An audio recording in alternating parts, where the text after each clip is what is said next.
Hey, well, good evening, folks. Hey, happy hump day. Here we are. It's Wednesday again. Those Wednesdays, yeah, they keep popping up at least once a week, eh? Yeah. Hey, I'm going to shout out who's out there in the chat. Couple folks that came in early. Uh, right there. There's Matt J. Hi, all. I'm coming in to say hello a bit early, and he was. He was a bit early. Yeah, he jumped in at 6:30. Yeah, that's a half hour early. And then Kimberly Ferris jumped in. There's Kimberly. And then we had Rebecca Felter. She jumped in. Hi, Rebecca. And then TM's there. Yeah. Hello, everyone. How's everyone doing? I hope everyone's doing good tonight. And there's Jadzia. Hi, Jadzia. Great to see you. Oh, and there's Tim with Kirk Whipper. Good to see you, Tim. And that's it. Those are the folks that have been out in the chat early, chatting away. I've got someone in the basement. I'm going to pull them up right away. We only get to chat once, and sometimes, if we're lucky, twice a week. I got on one of his live streams, and I managed to hang out there for about 10 minutes, and then, of course, my signal went to crap on me out at camp, so I had to jump off. But I got one more person jumped in the chat quick, and look at who that is. Yeah, saying hello to the beard of knowledge. Yeah, the beard that's full of BS, right? Yeah, I know. I get what you're saying. Yeah. Hey, here he is. Ba-boom. What's up, everyone? Good to see everybody.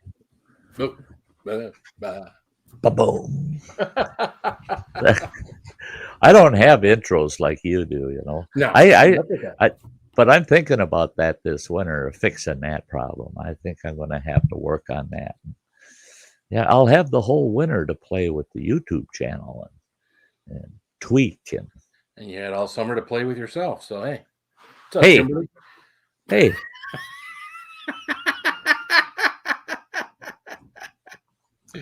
Well, you know, somebody's got to keep me entertained. Oh, yeah. I'll tell you what. I should not have bought a new phone, though. No. No. I'm watching too many YouTube videos and too many movies.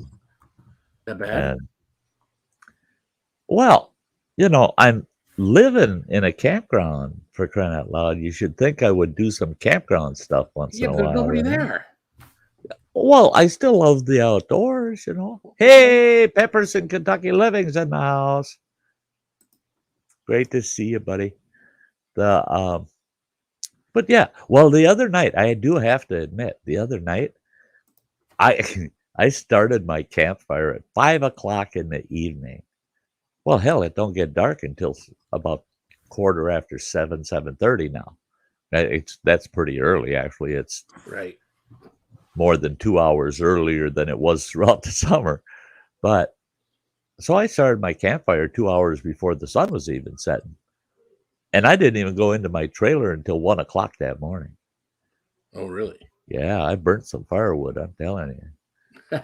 It was so damn comfy around the campfire that night. And I had I don't even know what brewery it was. I had a couple of, you know, microbrewery beers from the local store and where you can buy single bottles, you know. So I bought a couple, thought, well, if the first one tastes like crap, I won't feel too bad about throwing the second one away, you know. And the first one, doggone it, tasted pretty good. Hey, Freeman James, brother. Good to see you. Yeah, so I had a couple of beers and many hours of sitting around the campfire. I figured about 7 hours of sitting at the campfire that night. It was a good night. My life's been pretty much uneventful since that mishap at the dealership. So. Oh, really? Yeah. No, nothing really to talk about. You know, just you know, Just no cars to sell, no No, nobody in fishnet none of stockings. that going on anymore. No, well, I think it's a What one and done thing. that one and done thing. You know, Understood. do you know what state that was in? That was my dealership. That was your dealership. That Yeah, guy did that. we have a Chevy dealership, we have a Toyota dealership, we have a Volkswagen. It was right next door at our Toyota dealership. Oh, okay. That's why I was confused with it. Okay. Hey, B Whistle Aquatics. Great to see you. It's been a What's up, while. Brandon? John's life. Awesome. What's up, John? Um, Yeah.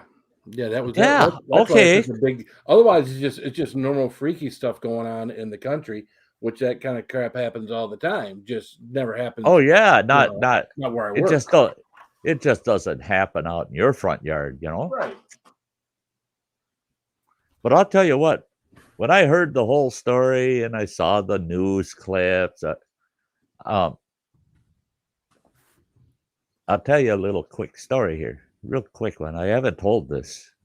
I know I haven't told this because usually I don't get that in detail of certain topics. But okay, when I was the chief financial officer for a specific Indian tribe up here, um, I oversaw all the hiring of any management level or security level staff at our casino. Well, they needed a new casino manager. So they've got about a half a dozen potential applicants for that position. And I sat in on the interviews. Well, this one fella, I got to the casino and I was going up to we have a conference room where we did all our interviews and stuff in. And I'm just getting out of my car. I'm going to head in there to go to these interviews. Here comes this beautiful Mercedes comes pulling in and parks, and I go, "Oh boy, we're going to make some money today. Good. I like seeing that." This fella gets out and he's wearing a pretty awesome three-piece suit. He looks like he's Donald Trump's long lost cousin or something, you know. And he sees me heading in. I'm wearing a suit. That was my job at the time. And he says to me, he says, "Could you tell me where the manager's office for the casino is?" And I said, "And you need to see the manager?" And he goes, "Well, no, I'm here. I applied to be the manager and they're doing interviews." I said, "Follow me, buddy. Tell him up there." And we went through the whole interview. And this guy's got a pretty damn good portfolio. I mean, his resume was solid, great education, great working background. I was only able to sit through half of the interviews. I wasn't able to sit on his. While the other interviewers, oh, that he's so polished clean, we got to hire that guy. So they hire him. All of a sudden, I've got a federal marshal because it's an Indian tribe. It's federally under federal jurisdiction. I got a federal marshal at my office. He says, "May I close the door? I have to talk to you about something rather important." I said, "Sure." He closes the door, sits down. He says, "So you just hired a new casino manager?" I said, "Yeah, well, yes, I did." I said, "I approved the committee's recommendation." And yeah, he went to work about a week and a half ago. "How's he working out?" They said. I said, "Well, so far, so good. He hasn't done anything strange at all." I said, "Well, no. Should he have?" This federal marshal says, "I'm going to give you a website." And he wrote it on a piece of paper. He says, "Type that in there, pull that website up." I pull it up. Well, it's a sex offender's website for the state of Texas. He says, "Type the fella's name in there." I type his name in there. Boom! He pops right up. Oh, it's like anybody looking, this is the guy to look at. Here he's on the sex offender list for life. the rest of his frickin' life. And you know what it was for? His buddies and him went out drinking. He was in Austin, Texas at the time. They went out drinking. And he got pretty darn loaded to the point that he doesn't even remember what happened for most of the night. So his buddies decided to play a prank on him, as drunk as he was. And he woke up the next morning in his Mercedes, sitting in the middle of a Walmart parking lot, in the middle, not way out on the edge, on the end or nothing, but right smack in the middle. And I got someone I'm going to pull up. I'll pull you up, buddy, in just a minute. I'll finish this and then I'll pull you right up. But so he wakes up in the middle of a Walmart parking lot, and he said he's looking around, and he realized looking for his watch, realized he's not wearing his watch, but he's got the clock on the dash of his car, and he looks at it, and he goes, "Oh my God, it's 8:00 in the damn morning." And there's a few cars in the parking lot. Then he realized, I'm naked as a jaybird. His buddies had stripped him down, drove him in his car over to the Walmart, parked him in the middle of the Walmart parking lot, took the keys for his car and all of his clothes with him. So he's just sitting out there naked in his car, can't start it, he ain't got no keys.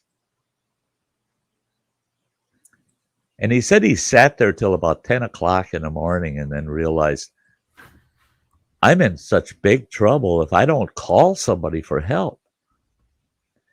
And he said at that time there was some kind of, I don't know what it was for, but there's a kiosk, and on the side of that kiosk was a phone that you could use a credit card for.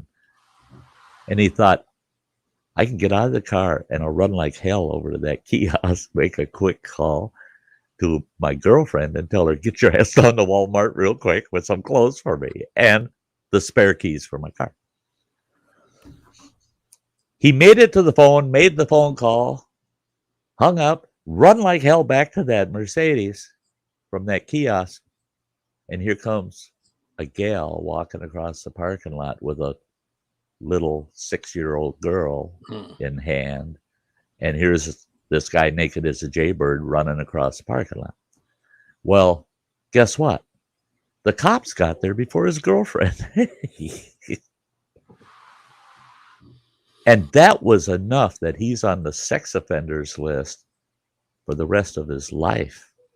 Now, it's right in our tribal, the federal requirements.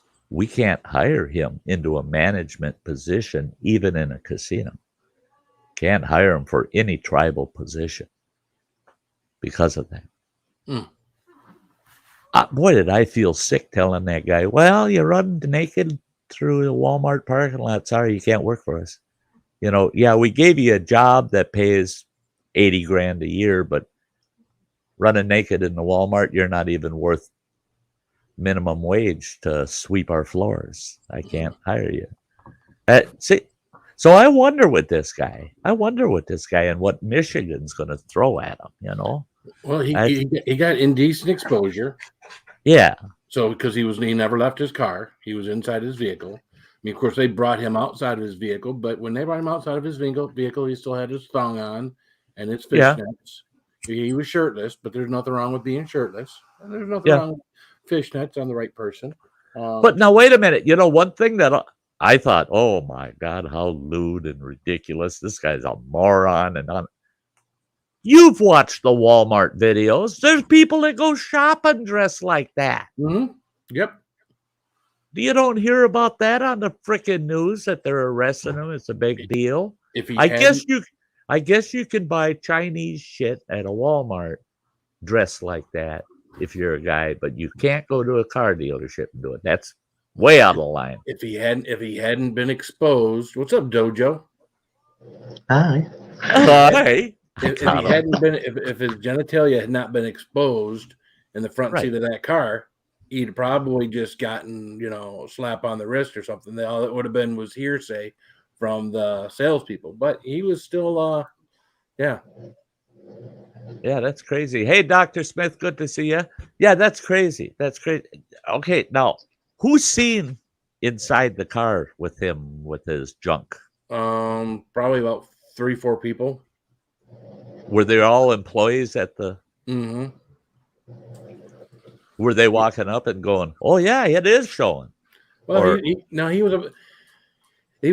was about 50 or 60 feet away. I'm going to guess is basically what they were kind of alluding to. And when the first guy got close enough, the second time he got close enough to the vehicle, the first time he got close enough to the vehicle, he could see that he was pleasuring himself in the vehicle, in his bottom with an apparatus. Oh, with an apparatus. Is that an apparatus he found in the glove compartment, or it was rubbery and long? It was rubbery and long. I that whole thing, that but the worst part of it, none of it surprised me, because up here in northern Wisconsin, now this is about 20 years ago, I could not believe it.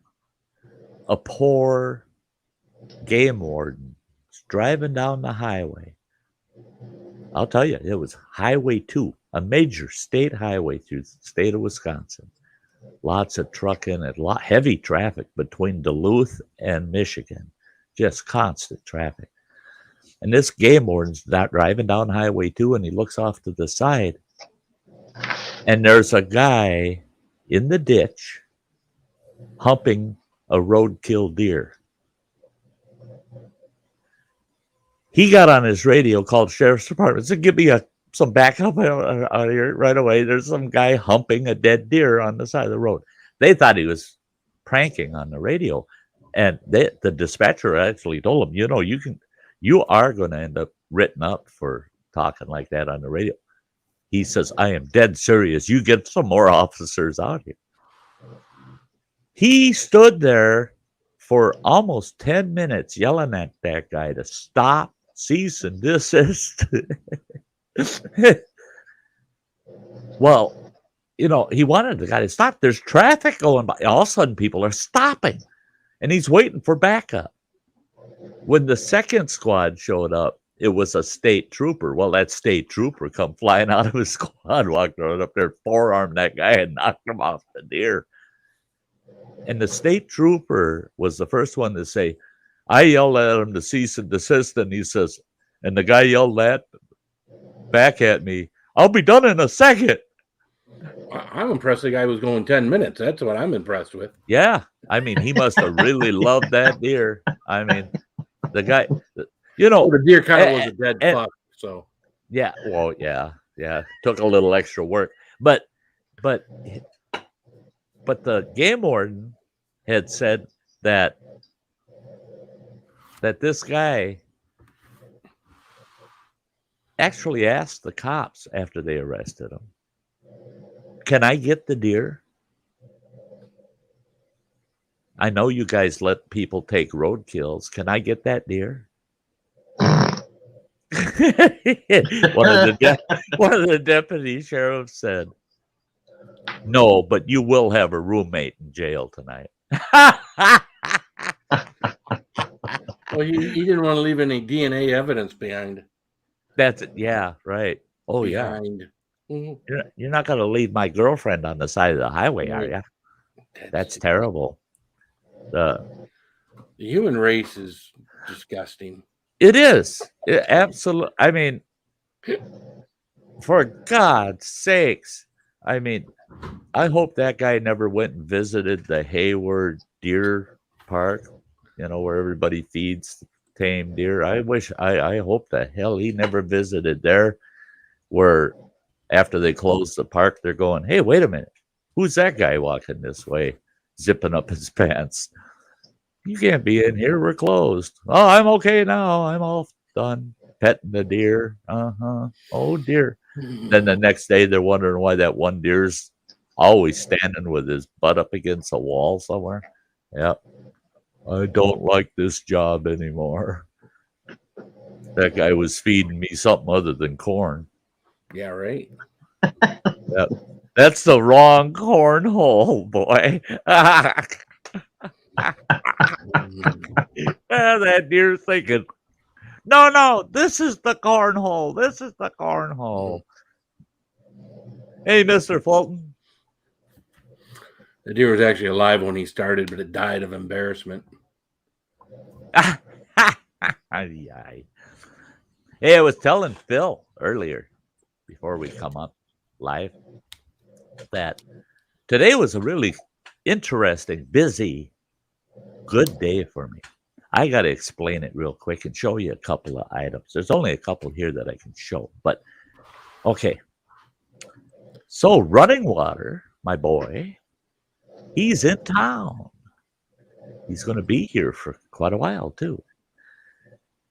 So, he sends me a message this morning. He says, hey, if you want to do lunch today, let me know. We can go do lunch. I said, well, yeah, you betcha. So I answered back. I said, sure, let's do lunch. Are we doing Chinese? Oh, yeah.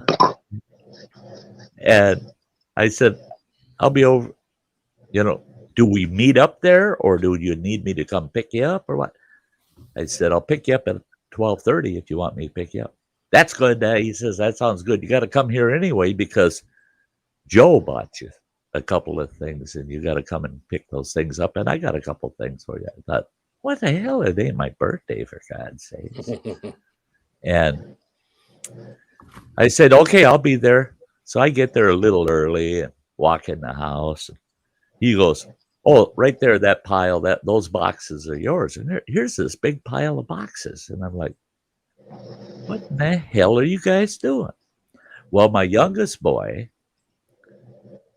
he bought me a totally refurbished, man, that bugger's like new, PlayStation 2.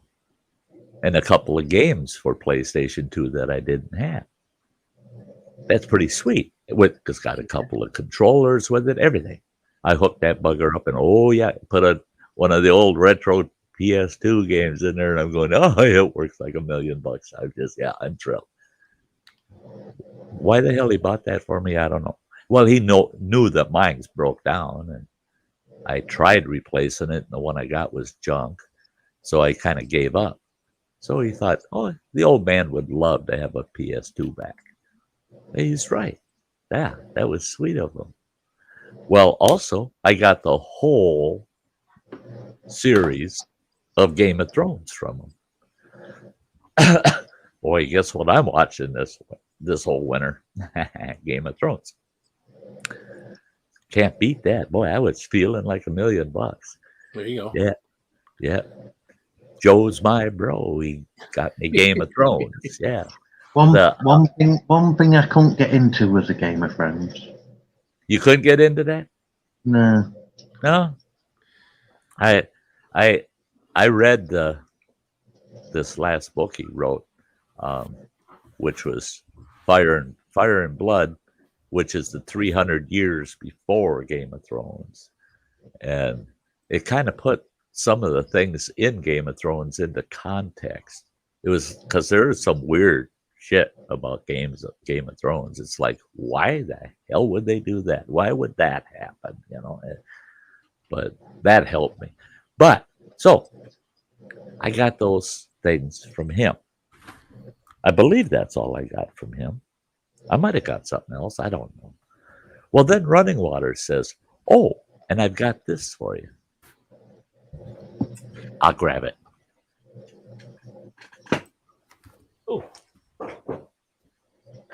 Oh, I dropped the other box, so I can't show you that.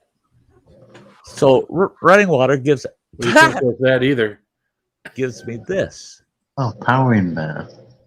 It's 1,000-watt power inverter. I'm running on a 400, so I can only run a couple things if I'm lucky. So now I got 1,000-watt. This puppy's got tons of features on it. Oh God, that thing's sweet. Brand new, never opened. It's damn right. Oh, that made the old man happier than snot, right? I dropped the box for it, but he got me a MyBook hard drive, 8 terabyte hard drive Holy for mackerel. for my desktop. He says now you can take all of those external 2 gig or terabyte hard drives and transfer all your files to the MyBook, and you can have a couple of empty 2 gigs to carry around with you, or 2 terabyte. And I said, whatever made you think to do that? He says, well, I got one that's bigger than this one, and I never opened this one. I just used the bigger one. You can have this one. So I got an 8 terabyte hard drive from him, still new in the box. The tape was still on it. I had to cut it open. And it's sweet. It's a sweet hard drive. The only thing I don't like about it, there's only one thing, is that it's got its own power supply, right? And I have to actually unplug the power because it's constant. It's constantly got power running to it. So it's like it doesn't want to totally cool down when you stop using it. It doesn't shut itself completely off. It's always got some juice running in it. So I figured it out, though. You just unplug the power cord off the back of it. It just sits here on a couple of rubber legs so that it's shock resistant, blah, blah, blah. Sweet, right? Inverter, this big hard drive. And you would have thought that's enough. Well, that ain't. I whined to him. I said, I love my new phone because I can watch YouTube videos and movies because I got unlimited data, and I have. I mean, I love watching YouTube videos and movies half the night, every night at camp. And he says, how are you doing with that? I said, yeah, it's nice that I can watch that stuff, except I got to have the phone on a tripod right in front of my face because I can't see that little screen worth of shit. And he goes, we'll fix that. So he gives me this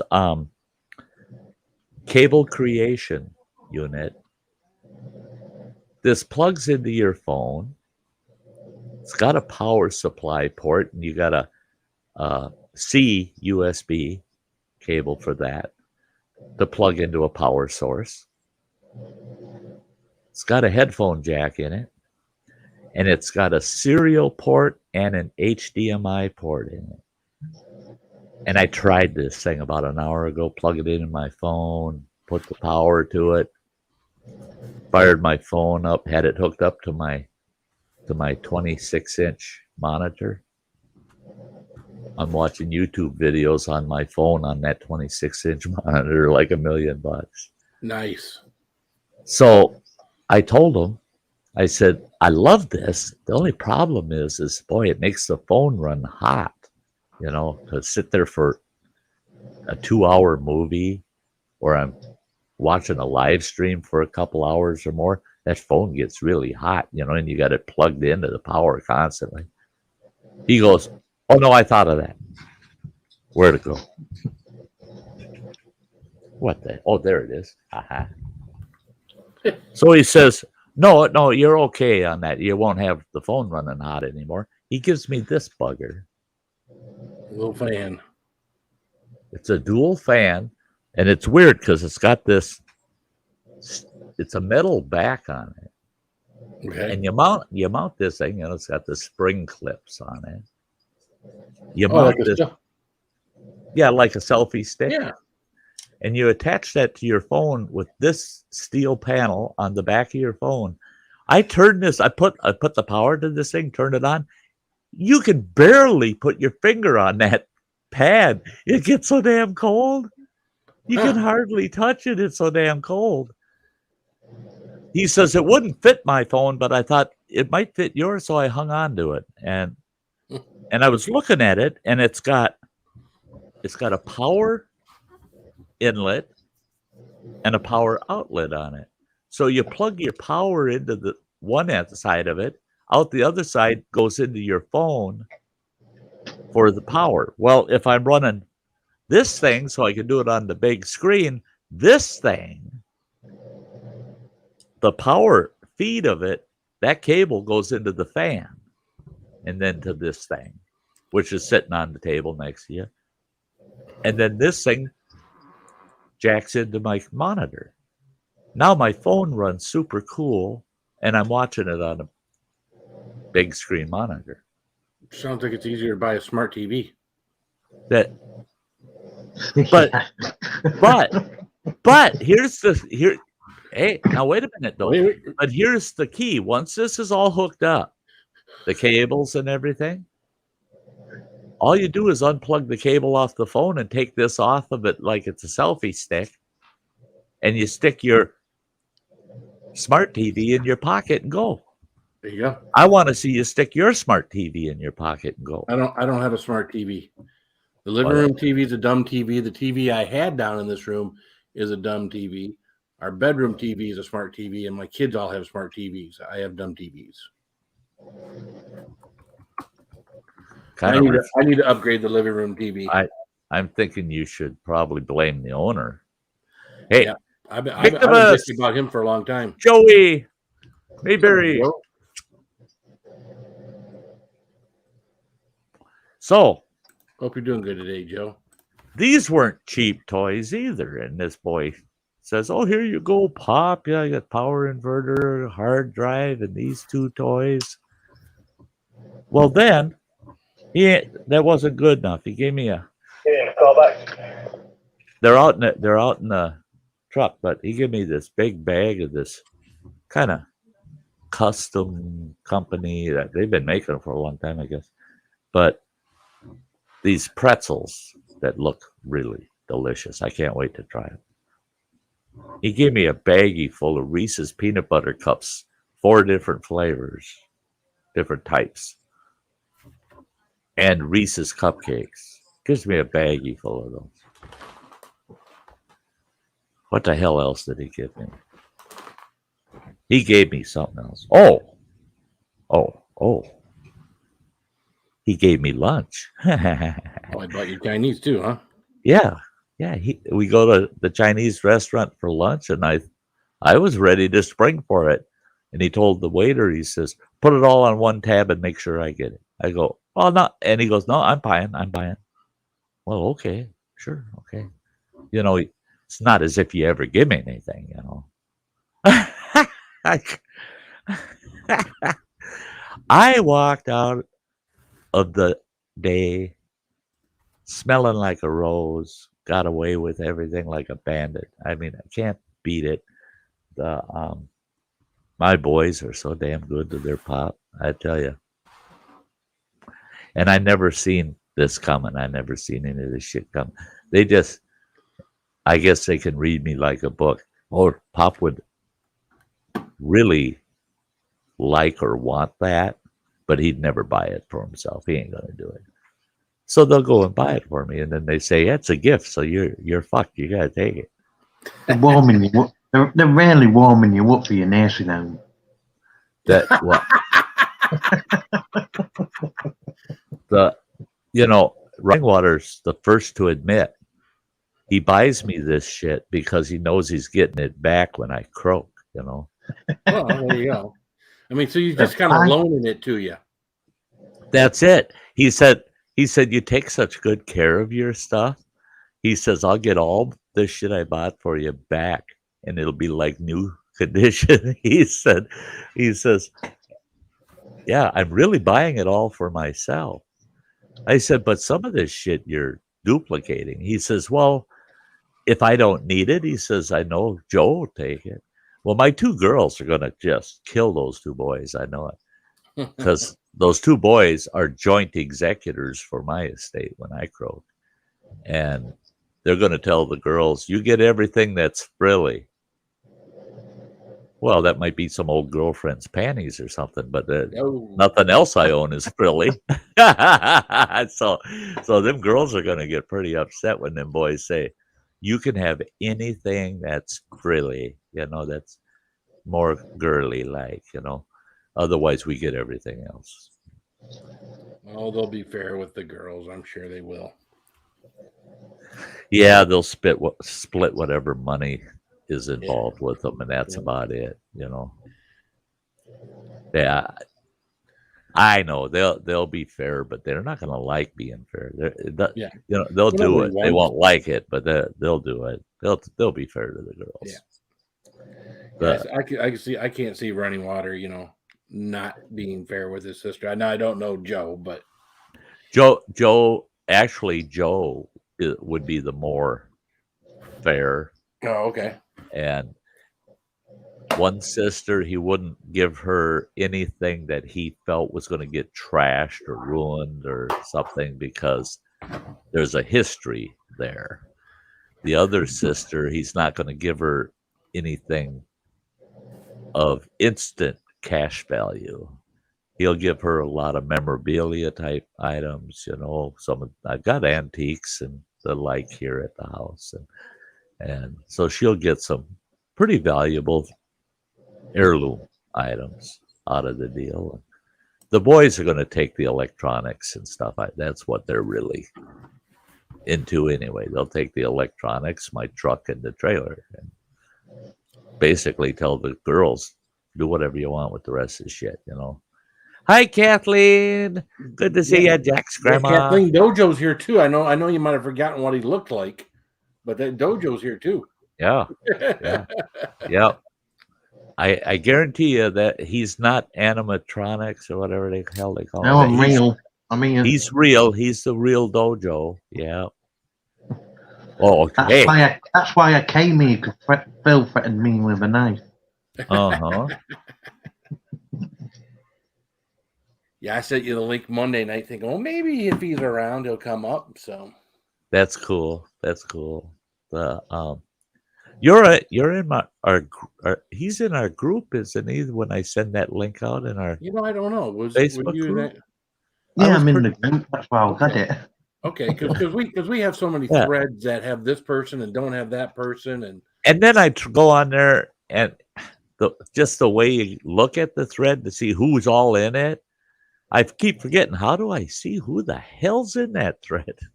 So I look at the first 3 names that it gives you, and I go, I'm pretty sure that's the right one.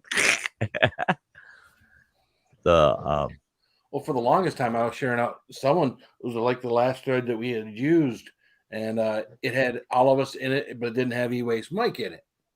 So for a period of time there, I was sending it out, thinking I was inviting E-Waste, and he wasn't getting invited. Not that he wouldn't. Oh man! Anyways, but yeah, I better double check mine and make sure I'm using one that's got Mike in it, because I just figured, if he doesn't feel like coming up, he don't come up. We know Mike. Like me, I'm in that many groups. I have to turn the notifications off. My phone just goes silly. Yeah. I get between other YouTube channels and Twitter and Facebook and everything else. I get notifications. Now my phone is just set on silent. So someone calls me, I better see the phone going, because otherwise I won't know they called. So right, that's what I do too. On the notifications. The only time my phone makes noise is when it's an actual phone call. Otherwise, I don't hear Facebook notifications and that. No, I've turned all that off. Yeah, every now and then I don't know how it gets turned on, but it gets turned on. And if my sound, the little sound thing here on the side of the iPhone, and suddenly I'll start hearing stuff, and it's like, what the hell? How did that get turned on? So, yeah. Hey, the Metal Music's. Yeah. You're on Facebook for a while, and the app updated. My 2015 device suddenly went not compatible. That sucks. Well, that was my last phone. It was a good phone. It was okay. It didn't have unlimited data in that package or anything, but it's an okay phone. And then I was trying to get Starlink at camp, and that phone would not. It allowed me to download the app, but the minute I tried to use it, it would say, your phone is not compatible with our app. I hate that. And I thought, well, then why'd you even download it to my phone if it's not compatible? Yeah, dope. It's like me. I have to ring up the bank the other day because you can use your phone to pay stuff with Oh, in the shop through the shops, through the market uh-huh. and all that. So I rung them up. I said I want to use my phone instead of carrying me a card around with me. Linked it all up, downloaded the app, set it up, only to say when I got to the shop to pay for something, my phone's not compatible. Oh no. That's yeah, not good. Well, oh, that was today. I bought my lottery tickets today. The Yeah, folks, yeah, maybe next Wednesday we'll party hardy because Style have yeah about $250 million to play with. Um, now we're super chatting. Yeah, the Powerball is up there 410 million for the annuity. Well, this whole fart ain't taking no damn annuity. Yeah, Well, no, it's 410 cash or it's 500 and something annuity at $500 million, man. Well, I'm not taking that damn annuity. I'm taking the 410 cash. But then after the taxes on it, I calculated the federal and state taxes on it. Um, I'll have about 250 million after all the taxes and everything's covered. So I think I can make it on that. Sty would go freaking nuts, freaking nuts. I'd be yelling at. I'd lock the chat and look at all of my followers, the folks that stuck with me from day one, and they've been here all the way through. And I'd contact every one of them and say, "Just you people, I need your mailing address." Ours is 5.3 million. What's that? The Thunderball over here is 5.3 million. Yeah. Call back. I think I could make it on that for a while. Yeah. Somebody won the 400 million on the Mega Millions over here. They won that on the last drawing. But boy, you win that and you're the only winner. You don't have to split it with somebody. That's a lot of freaking money. Yep. I already got it all worked out. I got it all planned. Everything's planned. It's like here, the Euro Millions is 122 million. Mm-hmm. 122 million. Yeah. What are you going to do with that? What the hell can you do with that? I don't know how the hell you get by on that. You just live off the interest. I already know the property I'd buy. It's got a beautiful lodge on it, and it's 4 square miles of property. 4 square miles, and the lodge sits right smack in the middle of it. Yep. I'd call them up and say, "You're going to show me that fucking property here in the next half hour. I'll be right down there." Because if it's even a fraction of what I think it is, yeah, I'll write you a damn check today. I don't want somebody buying it out from under me. Oh, and how are you going to do that? Well, we only got a couple $100 million. I just want to go into one of these posh places where they look down on the people who look a bit scruffy. Just say, I want to buy that. That's it. Well, I actually have a personal acquaintance that is independently wealthy. His net worth is, the last I spoke with him, his net worth is just shy of 650 million. That's what he can get his hands on in cash. Yeah. But his gross worth, his total worth is just shy of $1 billion. He's like $956 million is his total worth, but the net liquid part of it is 650 million. And that guy, he buys all of his clothes at Walmart, everything from Walmart. He buys these big 10 packs of the cheapest frickin' socks you could find. He, the I don't, and it's not because he's cheap. It's just that he earned those millions of dollars over the years, and he just never changed from when he didn't have millions of dollars. He's just still the same guy. He's wearing blue jeans and Western style shirts, kind of denim shirts, and usually wearing a cowboy hat and his shit kickers. We went into the Tuskegee restaurant at Foxwoods Casino in Connecticut, and that is suit and tie only, man. You ain't getting in the door without suit and tie. But this guy don't go anywhere without his attorney with him. His attorney is a shadow. Oh. And his attorney carries this planner with him. And he opens that sucker and he pulls this sheet out. And there's like 40 fucking credit cards in that thing. And he flew in his private Learjet, 6 of us out to Foxwoods to spend a week just to hang out. And so he wants to go eat at that restaurant.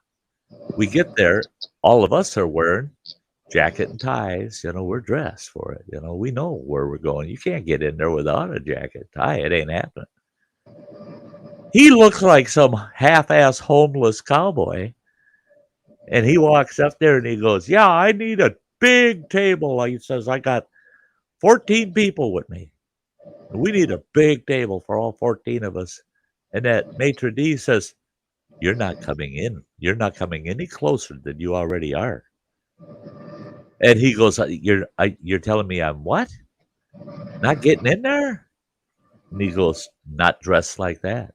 You don't have jacket and tie, you're not getting in. There's his attorney right up there, puts a jacket on him, puts a tie on him. That damn attorney's carrying a jacket and tie around with him for him to get into places. And he was so pissed off, grumbling like a little kid getting dressed, while his attorney is getting him all dressed up to go in there. When he come out of there, he had the restaurant manager come and talk to him where we were sitting. They gave us a separate room to sit in because they didn't want us mixing with the good clientele. Well, when he talked to that restaurant manager, that maitre d' caught us on the way out the door. And he said, and he asked Will, the independently wealthy one, are you satisfied? And Will said, actually, the food was quite good. He says, I'm very satisfied. And he goes, no, are you satisfied that I have to go find other work now? And he goes, why do you have to find other work? He said, if I would have known who you were, I would have never, ever been so insistent about your attire. And Will's position on that was, you're reading books by their covers, you asshole. Never judge a book. Never judge a cover by its book. And that's it. Is he was so down to earth. You would not know that guy's a multimillionaire like that. He was so down to earth. Everything was just so down to earth. And yeah, guy's so stinking wealthy. It's ridiculous. Oh, Kathy, God, I didn't see you come in, girl. Hi. Yeah. His name's Will Craven. He builds airports all over the world, and he gets quite involved with the gaming industry here and there. He was going to build 20 casinos in Mexico, and he wanted to hire me to be the Mexican casino liaison. I told him I don't speak Spanish, for God's sakes. I ain't going to Mexico. Are you freaking kidding me? And he says, no, come on. Go to work for me. He says, I'll give you 150 grand a year to start with. All expenses paid, everything paid. I'll pay every bit of your expenses. Good tempting income. But I ain't going to Mexico. No way in hell. And yeah, he got out of the 20 casinos he was going to build, he managed to build 11 of them. And he did quite well on them, actually. Did quite well. Then it was pretty cool how he did it. He hit the break-even mark, sold the casino to the Mexican government. So now all the casinos he built down there are owned by the Mexican government. So that means all the drug cartels get the money. Yeah, that's pretty cool. All it's coming up with is somebody else. Yeah. Hey, plain old Chuck. Hey, Chuck. Good morning. Yeah. You're still in this morning? I hate it. Time's just flying. I told Phil that I probably shut it down after 2 hours tonight because I got so damn much to do. I got 3 videos. They're all edited, but they got to be rendered yet. And then they got to be put up to YouTube for this coming week. It's going to take me about 4 hours to get it all done, along with a few other things I have to do tonight. Because I got to shake it out tomorrow morning early. I got to get back to camp because I snuck into town yesterday here to try to get some things done here. And yeah, hey, Yoran, good to see ya. Hey, Yoran. Like me, I've been working a lot of day shifts. I've been putting me on day shifts.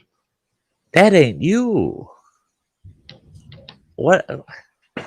That's got to really mess you up. It has messed me up a lot. Not used to getting up at 3 o'clock in the morning. Yeah. Hell, you're just getting ready to go to bed, aren't you? Yeah. Yeah. Son of a bitch, I was going to go to bed, but I got to go to work. It did mess me up because I have to get up at 4 o'clock in the morning, leave my house at 5 to get here for 6. Then time I finish at 6, I'm not getting home till about just gone 7 because of the traffic. Uh-huh. Oh, geez. Having to deal with traffic. I'm so glad I don't have to deal with that shit. Well, at nights, I miss all the traffic, and in the mornings, I miss all the traffic. Oh, yeah. Yeah. Any new animal stories? Let's see. Do I have any? No, I don't have any new ones. Except that the Clam Lake Junction, the gas station that we got that's 4 miles from my campground, there's nothing there except 2 bars. Well, there's 2 bars, the Elk Lodge, and the gas station. Well, the gas station sells corn for baiting deer. And they got those bags of corn out at the gas pumps. Well, the gas pumps are open 24 hours a day. You can use a credit card at them. Well, the elk are starting to go in there at about midnight, and they tear those bags of corn apart, and they eat corn all freaking night. The elk are hanging out in this damn gas station. People are complaining. I went in to get fuel, and damn elk wouldn't get out of the way so I could get to the pumps. We've got fuel stations over here with no fuel. With no fuel? Yeah. Yeah, what good's a gas station if it ain't got gas, right? I don't know if you've seen it what's happening over here with fuel. Yeah, man, I was watching a video the other day about areas in California where it's over $6 a gallon for fuel. Here it's $3. The cheapest I can get it in town right now is $3.09 a gallon, which isn't too bad. It's bad. It's bad. It's more than $1 over what it was before this administration came in. So it's bad. They've just They just put our fuel up again, an extra 3p or something. See, I've had a lot of people tell me, from Europe saying, well, you're lucky you don't have to pay our gas prices. I said, you're lucky it's not 3,000 fucking miles from one coast to the other. Get real, guys. I mean, they're charging you twice as much as we are because you guys don't have to drive even half as far as we typically do. No, true. They said over here, they said you no more than 40 miles, no matter where you live in England, away from the sea. Yeah, isn't that nuts? That's nuts. Here, if you say, oh, God, in Wisconsin, you say, oh, God, I'd like to go out to California, but I don't want to push the trip too hard. Well, you're talking 8 hours a day for 3 days, dummy. That's like I'd love to go visit Samantha up in Anchorage. It's just over 3,100 miles from my place to hers. Well, that's because there's a country between our country and their state. That ain't a country. That ain't a country. That's just a big ass piece of property that we never put proper claim to, Oh, I gotta watch it. I got my Canuck friends, I'm sorry, guys, but really it should have been ours. I mean, I'll tell you what. I about half of the states down here in the lower 48, we should take all the East Coast and West Coast states and trade them for Canada. There you go. And we'll just keep the central United States, Canada, and Alaska.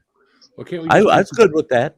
Can't we just take the people that's on the East Coast and the West Coast and just ship them up to Canada and purify the United States of America? But then Canada's fucked. I mean, and I got to go through that to get to Alaska. Canada. I don't want to always have to fly, Well, maybe if only the eastern side of Canada took them. Ontario can have them all. There we go. That'd be the new Northern California. Yeah. There you go. I guess I could be good with that. Victimus. Hey now. But I'll tell you what. It's hey now, eh? Eh? Hey now, eh? Yeah, watch it. You better watch it, eh? Yeah, you're either from Canada, the UP, or northern Wisconsin, eh? That's good old Yanni. Yeah. Good old Yanni Janssen from Wisconsin. Showing off his Johnson.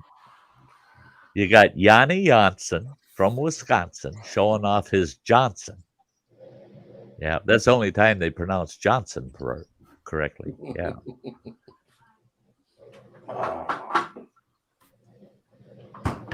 Fucking A.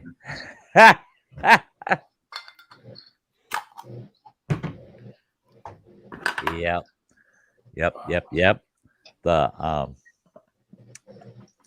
Hey, we're at the top of the hour.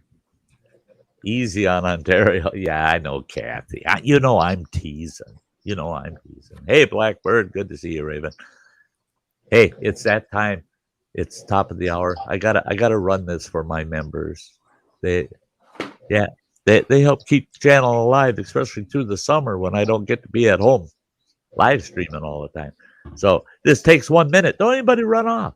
In fact, during this minute, share this out. Get your buddies to come on over. The glass is empty, Phil. There you go. There you go. You got to fill that up. Okay. Stick around, guys. Takes 1 minute.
Derek. There we are. Bunch of There you great go. people. Hey, Raven, how you doing? I got a video that's going to be coming out in a week or two. It hasn't even been made yet, so calm down. But it's going to be a fun video. It's totally out of my typical character.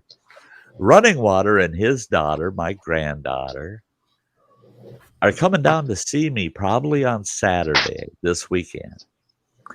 And I found out the other day that this dead end road, way the hell out in the national forest, dead end road. I drove down that road one day and I got all the way. I thought, I don't know what the hell's at the end of that dead end road. So I drove all the way down there. I get to the end and it ends at the lake, at a nice, beautiful lake there. And there's this big fucking house, and these two big garages. And all of a sudden I pop out right in their driveway and it's like, oh, shit, it didn't say private road, you know. So I turned my truck around, backed it around until I could turn it around, and tore my ass out of there. Shit, I don't belong in there. That's somebody's private home down there. Well, then I find out just last week when I got back to camp after my stay here, I find out from my boss. He goes, have you looked at that property down Old Smith Road? And I said, I drove in there one day and I turned my ass around, got out of there. Yeah, it's a private home down there. He laughed. He goes, that's ours. I go, what do you mean that's ours? He goes, that belongs to the Forest Service. I go, oh, you got to be shitting me. He goes, no. That homestead was 100-year lease. And it was leased to the family that held it in 1920 by the Forest Service. They gave them a 100-year lease to remain on that homestead for 100 years. And he said their 100-year lease ended in 2020. It's been ours all this year. He says it's ours. He says, you haven't been in there and checked that out? He says, I wanted you to give me your opinion as to what if we put a new campground there? He says, we could easily put 10 to 12 beautiful campsites right on the water, lake's edge. He said, it'd be an awesome campground. I said, I didn't stop. I didn't get out of the damn truck. I got the hell out of there. Yeah. And he says, go down there and check it out. He says, and check out that weird freaking house, man. He says, he says, we got to figure out what to do with that house. And I said, oh, well, why don't you make it the host like a host bunkhouse and have a common kitchen, common living area, but separate rooms for all the hosts. Bed and breakfast. Yeah, for me. Yeah. Free. And he said, now I know you haven't been in that house. You haven't checked it out. And I said, I'm not breaking into that damn place, even if the Forest Service does own it. He says, go down there with the Forest Service truck in your Forest Service garb and go help yourself. Go through the house. He says, you go around back and there's a wooden panel there. You can pop that in. You can go in and just pull it back in place when you leave. But if you hear a chainsaw run like hell. Well, that's it, right? Leatherface come popping out. Ah! My space. You wait till you get to see this video, man. Running Water is going to be my film. He's going to be my cameraman, and my granddaughter's going to be handling the lighting. And I'm going to go through that place with. There's some of the black, kind of dark hole rooms in it. This is no shit. You walk in that place and you get in this little room and you're going, this shit ain't right, man. It's got two doors going off into other rooms. And you're like, what the fuck was this room for, you know? And you walk into another room and all of a sudden it's a huge open freaking room, but it's below ground level. And then you walk and there's a set of steps up and you're into 3 more different rooms. And then there's a staircase and you go up that son bitch and there's a full upstairs and there's this weird attic fucking thing up there. That's spooky. That fucking attic's freaky. But this house it's shifting and it's settling It's over the all house of the Hobbit. years. House on the hill. Yeah. Yeah. And the living room's got a big natural stone fireplace in it and these big picture windows looking right over the lake, but all the grass and brush is grown in and it's kind of yard. You're gonna look out there, find a bunch of dead cats hanging in the trees. You know, that place, I don't get freaked out in abandoned houses. That one really I had the hair on my arm standing up, man. This is freaky, and I'm in here alone. And I was thinking the same thing. I could see Leatherface step around the corner, sharpening his chainsaw, going, "What are you doing in here? Oh, fuck you! Your I face ain't." is gonna be his next mask. That's it. Yeah, you'll see a Sty 2.5, You know, and it'll be on old Leatherface, you know. So I asked Running Water, would you be willing to go down on this remote property? People don't, and it's obvious that it looks like some people have gone in there and rummaged around shit. There's shit in there I want. And I asked my supervisor, what about all the shit that was left behind? He says, you want anything that's in that house, that's laying around in that house, help yourself. Take it. Forest Service don't give a shit. We're going to end up bulldozing it down. Try to salvage some of the materials out of it, but otherwise we're bulldozing the house down. There's just no salvaging. It would cost you $500,000 to salvage that big ass house. Well, down in this one big room, kind of below ground level, it's got little windows just above the ground level in it. Freaky room is a huge ass fucking box. It's got to have 545s in it. I want them records. I bring them fuckers home and trash. $20 on eBay. Trash. $150 on eBay. Trash. Find a black label. You know, you might find some black labels. Oh yeah. labels. So all these boxes full of old vinyl. I'm just gonna snatch them fuckers up, boy. I tell you. Hey, Native Grammy. Yeah, you'd love it, girl. You'd love it. I loved your. By the way, I didn't get to watch it live, but I loved that walk through the downtown walk. Yeah, I love small communities and downtown. It's just that's my kind of downtown. There ain't nobody there. But this place is freaky. It really is, and so Running Water.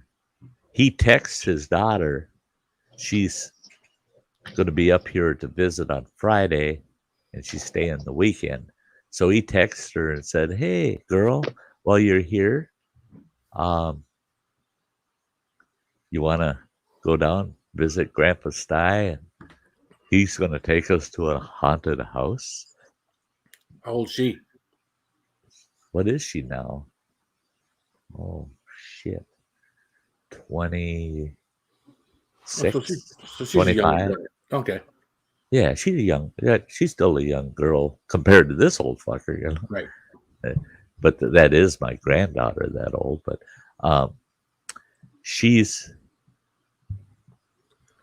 maybe 20, 24. I don't know exactly anymore. But and she's such a cutie growing up. You can't see it. Fucking camera and lighting. Yeah, she looks just like a nipple.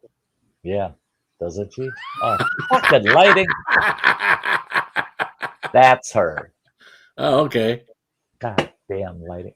Yeah. Fix that shit. She should do something about all that excess hair. Yeah, she needs a haircut, you know, but there she is. Ellie. Yeah. Any excuse to show off his chest. Now he's lost some weight. Yeah. I can do that and say, "Hey, you want to see my grandkids? You want to see my great grandkid?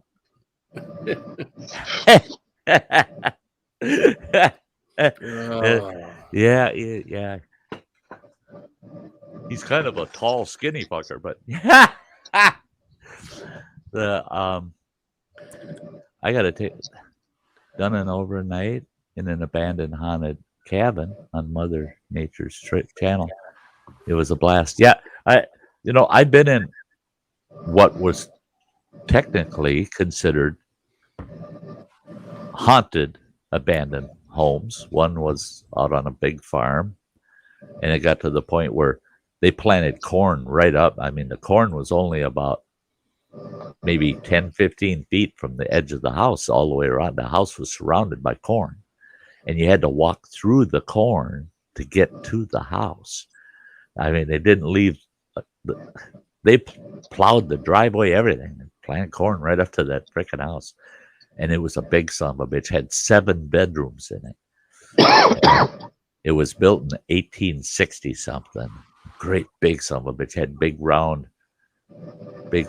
tower, 2 of them, one on each end of the house. Oh, that was a freaky freaking house. But my ex-wife, she's like, well, we checked the upstairs. Let's look in the basement. I said, fuck you. There's the door. You help your God. I'll stay up here and make sure nobody sneaks down there.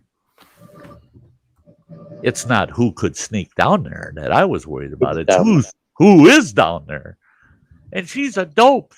She goes trotting down them fucking steps and gets down there and goes, I hear her go, oh, ow.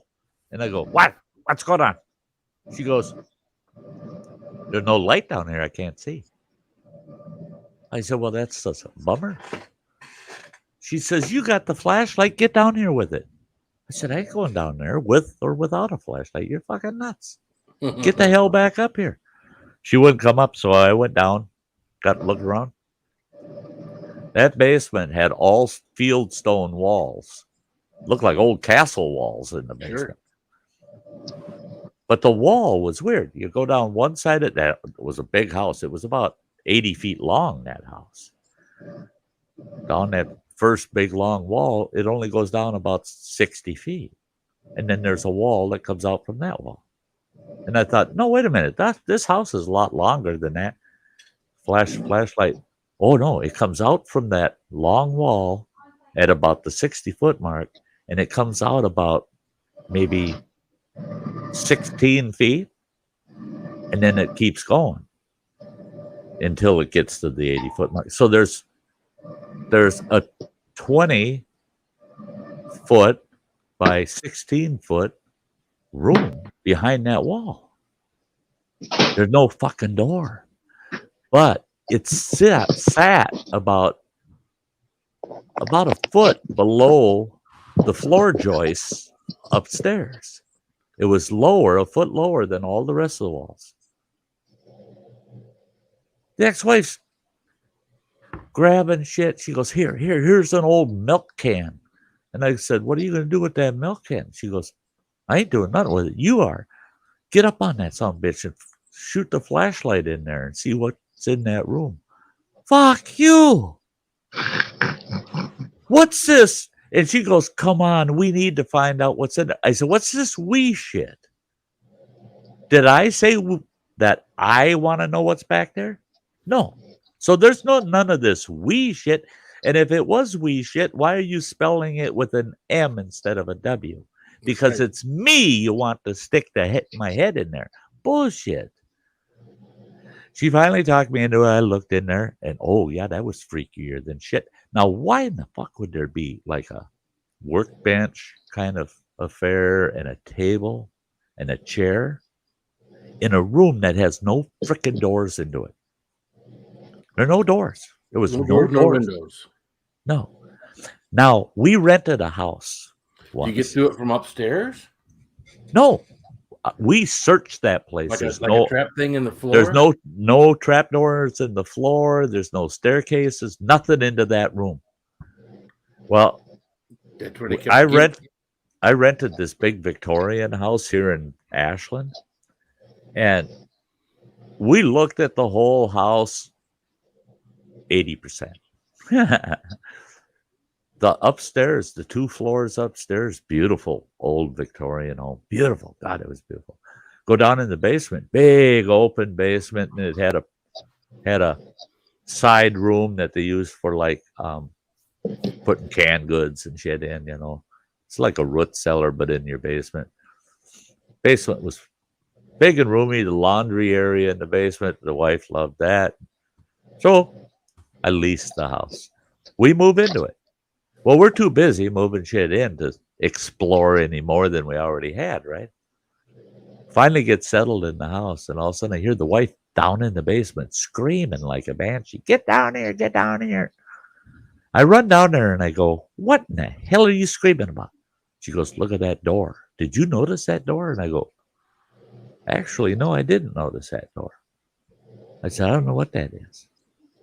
And she says, "Look in that room." I looked in that room, and here's this long, narrow room in there. And I'm like, well, what the fuck was that for? Why would they build this long, narrow room down here? It's got 3 wooden walls and a doorway in there, and then the outer stone wall.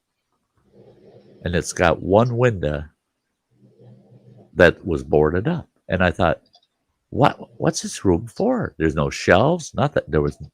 And it was full of spider webs and dingy, nasty. I said, well, we'll board that bitch up. That ain't a problem. I'll board that bitch up. And I said, and that got you screaming like that? She goes, no, come here. And she grabbed me and pulled me over to the corner of the basement. I'd never explored in that corner. There was nothing of interest for me over there. She goes, see that door? You ever notice that door? I go, now that door, no, I didn't. She says, open it. And I go, okay. So I walked over and give it a push, and it swung open into the room, right? It swings into the room. No, I had to pull it open. I take that back. I had to pull it open, and it opened easy. And I start walking in the room. She grabbed me by the shirt, pulled me back. She says, don't go in there. She says, you lean up against that door and look in, but don't go in there. And I go, why not? She goes, it's freaky. It'll get you screaming. So I did what she told me, and she's still hanging onto my shirt like she's ready to pull me back. And I get in there and I look, and I turn the light on, and it's just one old wire hanging there with a single bulb. Lights up, and it barely lights up the room. Over in the corner is a goddamn mattress on the floor with some old blankets on it. And it had one little tiny table that was only about 1.5 feet square, and one old metal, really old metal and wood combination folding chair. Otherwise, there's nothing in that room. And I said, that is freaky. I backed up. I said, you're right. That's freaky. I didn't see that son of a bitch when we looked at the house before we rented it. She goes, that is not freaky. This is what's freaky. Step back and close that damn door. Okay, so I closed the door, and she goes, what are those? And what is that standing up against the wall? That son of a bitch had those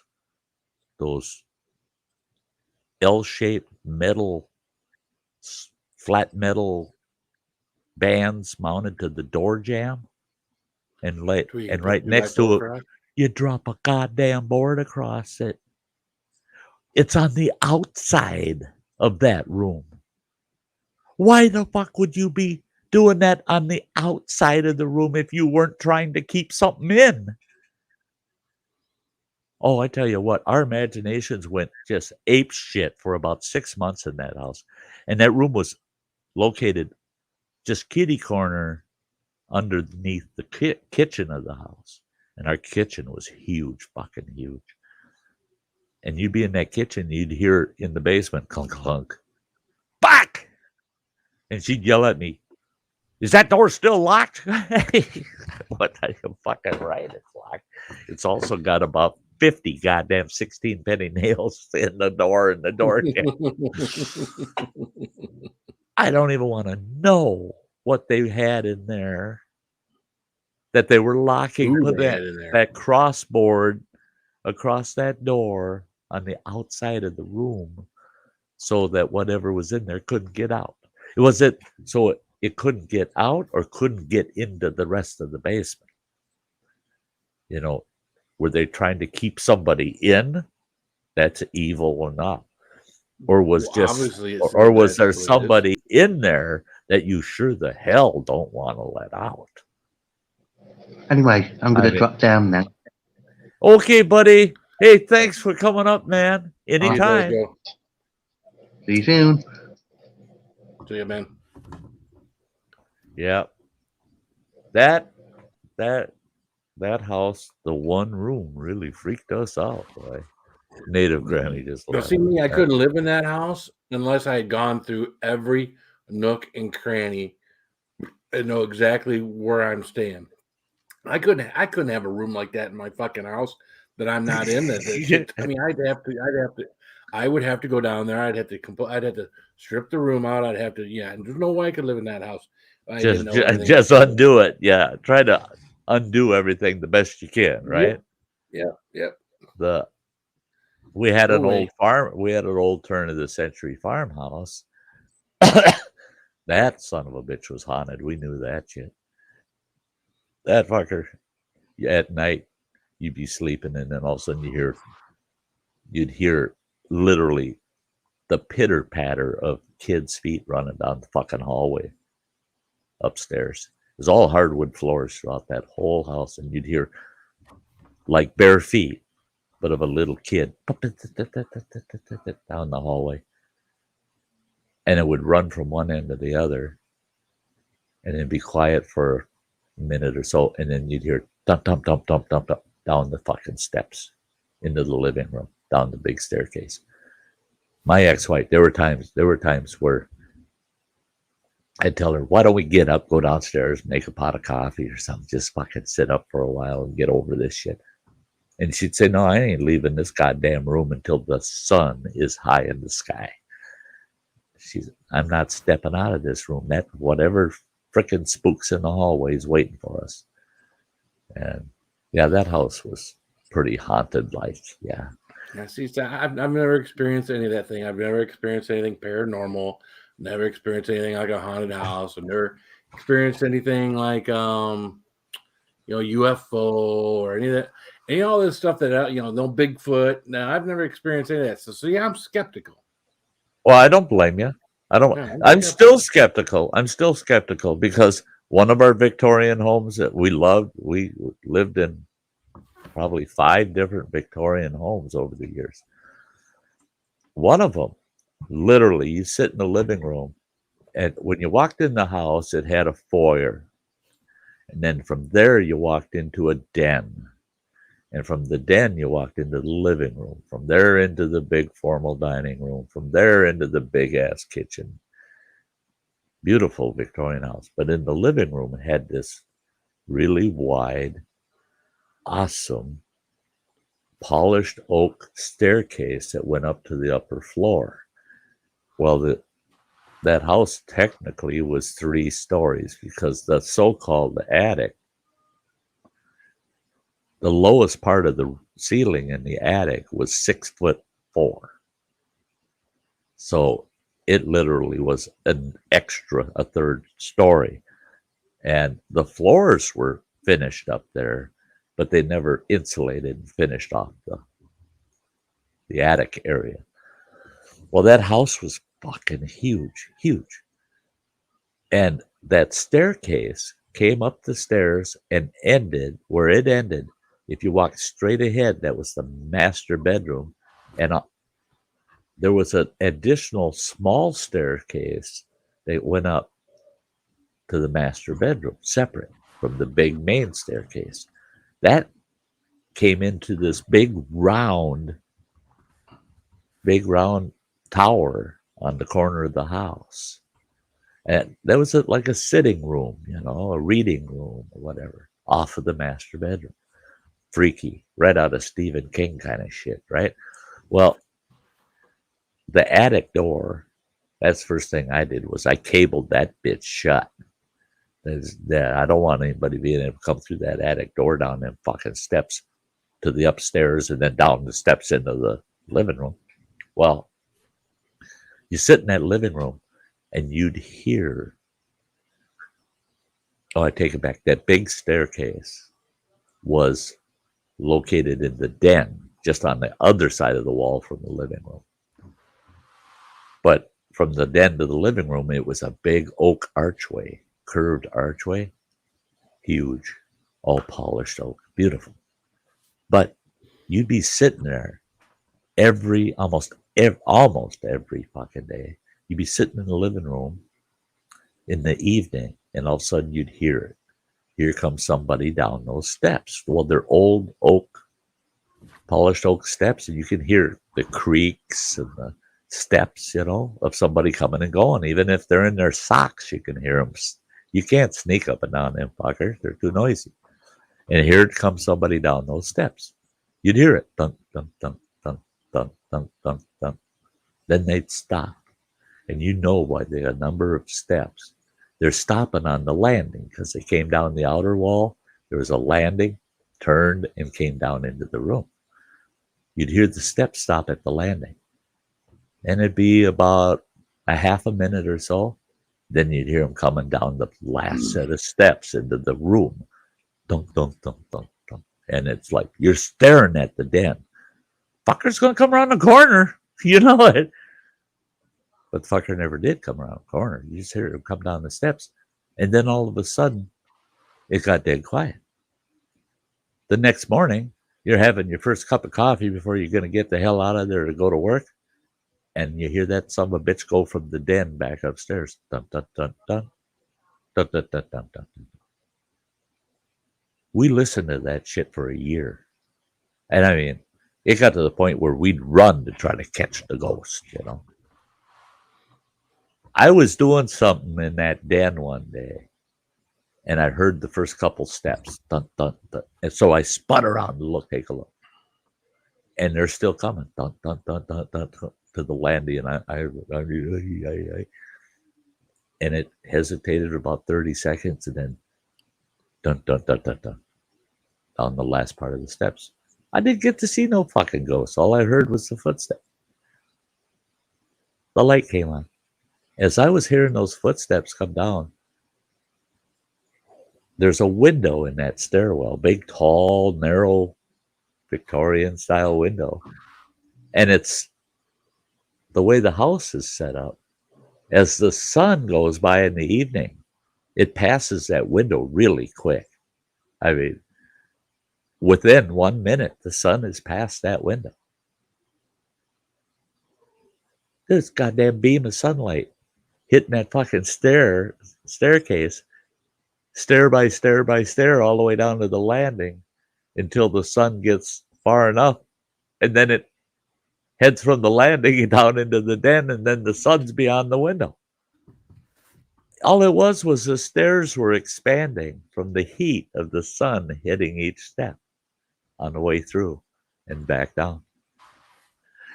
I was kind of disappointed. I wanted to catch some spook in his boxers or something. Say, hey, get the fuck out of here, you pervert spook.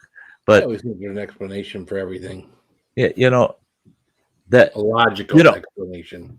Well, and the thing is, I wouldn't mind if the explanation was a spook, if I could actually prove it was a spook.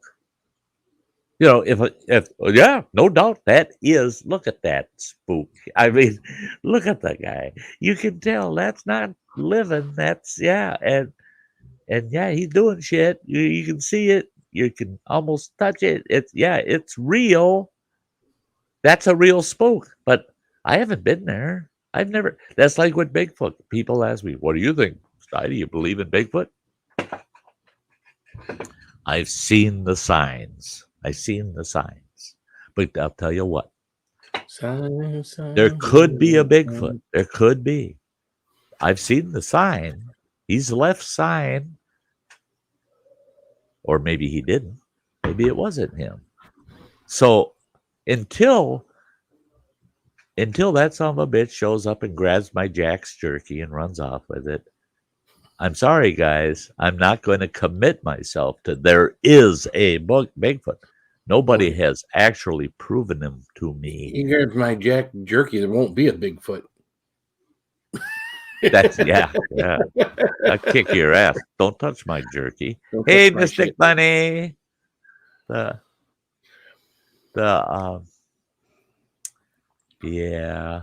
I always wonder about that. You know, again, and there are people that have experienced or claim they've experienced stuff that I just, you know, having never experienced myself.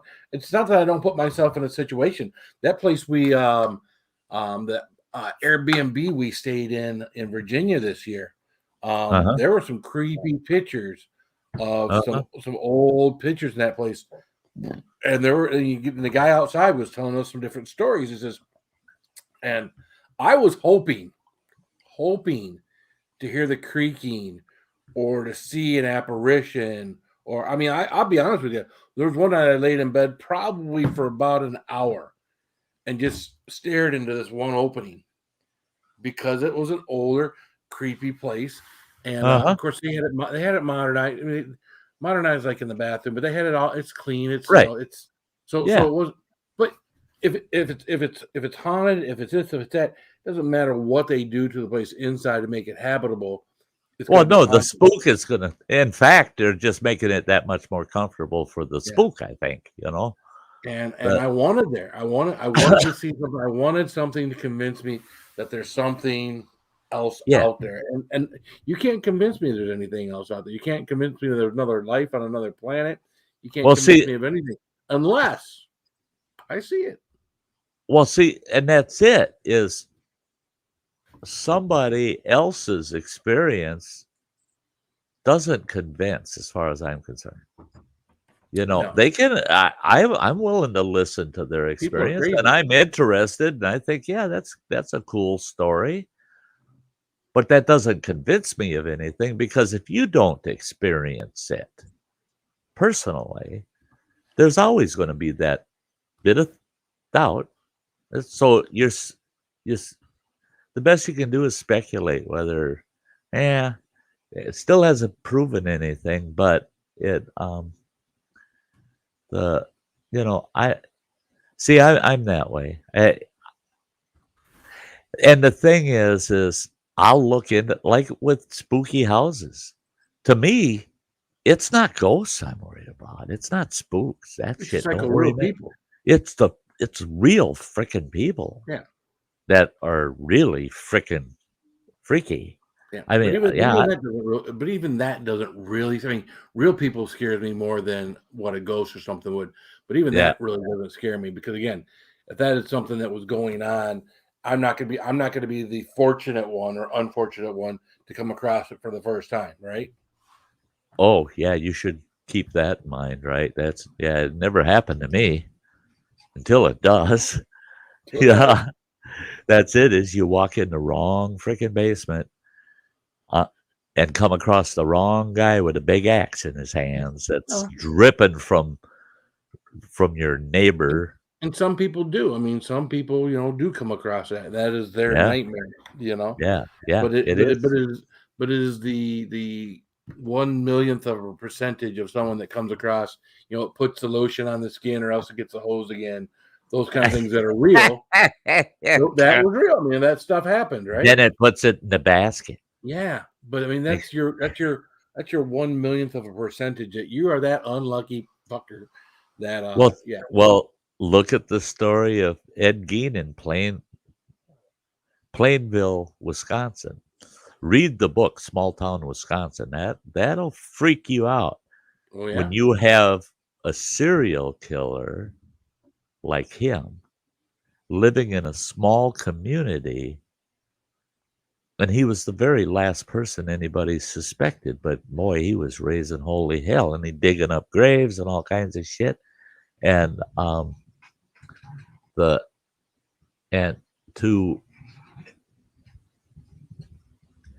I can see why the people in that community got to the point where it was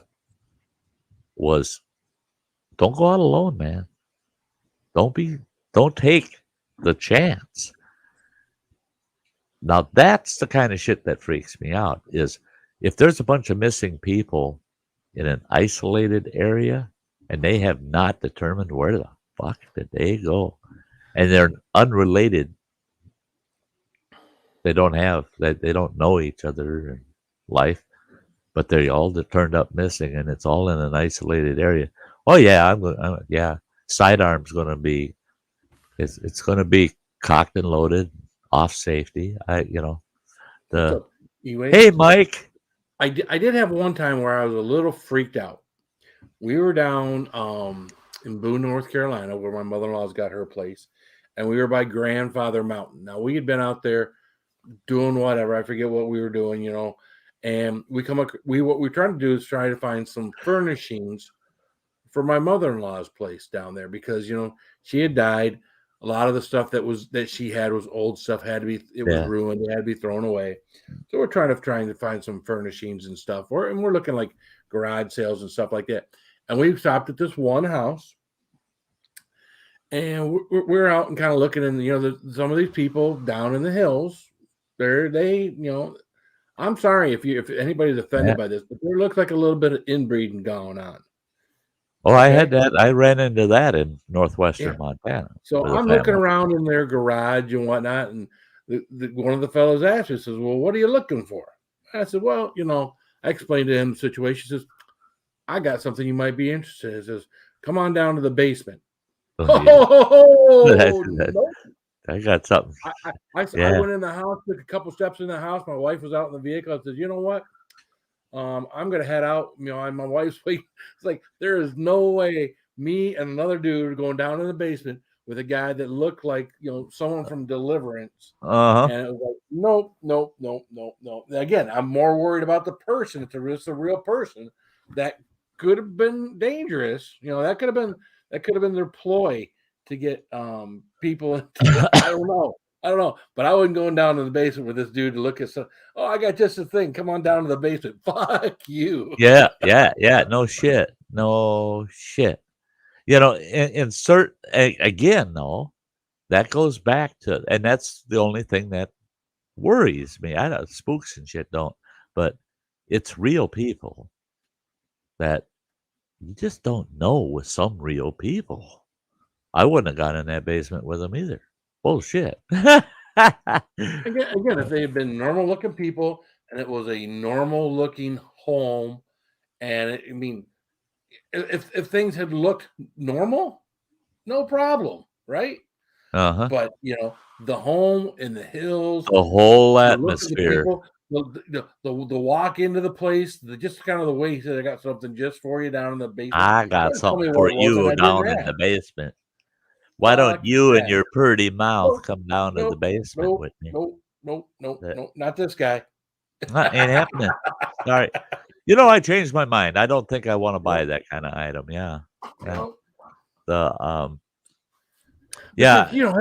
that point, had I gone down there and something had happened to me, then you have my wife outside in the vehicle, right? And eventually she'd get out of the vehicle. This is all running through my head in a matter of seconds. Well, then she would have to get out of the vehicle and find out where the hell I'm at. Mm-hmm. And no. And that's natural preservation instinct. That's good instinct. In. That's it. That's now nothing may have happened, but what? I'm not finding out. Well, that's it. If your instincts are telling you don't go in the basement, listen to them. That's why we love watching these horror movies, because we all know everybody, and people are lying if they haven't. Everybody said, don't go in that fucking room. Right. Don't go down them stairs. Because their instinct watching it is telling them, I wouldn't do it. I ain't going in there. That's bullshit. But yet the people in the movies, they make sure that they always have the moron that will do it. They'll go in there. Mm-hmm. I'll go look in there. What the hell? And Leatherface is in there. That's right. Yeah, you're damn right. He's going to get your ass. And it all comes down to instincts are there to protect us from our own stupidity. Oh, it don't feel right, but I'm gonna go in there anyway. Oh, Jesus, you're stupid. It took me a long time. I think the military is when I turned 18 when I went in the Marine Corps. It took me that now that I can walk into, like, I could walk out across my property in the middle of the dark and walk through the little wooded part of my property. Yeah. And really not worry anything because I don't think you're not going to catch any black bears out here. But see, that's the only critter that possibly be out there would be like deer bedded down, and I know they go to the end of our property. Well, that's just a deer or something. In fact, just last week I was over at the campsite furthest away from mine, visiting with the campers there, and it's sunset. It's darker than shit that night. It was kind of overcast, so there's no moonlight, no stars. It's dark, and I said, I use the light on my watch. I go, oh shit, I gotta get going, guys. Hey, I'll chat with you tomorrow. And the guy's wife goes, don't you have a flashlight with you? I said, no, it's sitting in the trailer down there. I didn't think I was going to be out after dark, but I said, I know my way back to the trailer without a problem. And she said, can you even see the road to walk back down? I said, who the hell's walking around? I said, I'm going to cut across the site number 5 and go through the woods, through the trail into my site. Are you crazy? No, there ain't nothing going to get me. Same thing there in the dark as in the daytime. And the thing is I know the trail like the back of my hand now. So at night, I know what to look for and what to check for. Look at this character. Look at this character. Boogeyman. There's the boogeyman right there. Now that's scary. Now, if that was in the woods, holy mackerel. Well, that's it. Is I'd be afraid all of a sudden there he'd be right there in front of my face. Right. Oh my God. Yeah. Time to start screaming for help. And that's the thing too.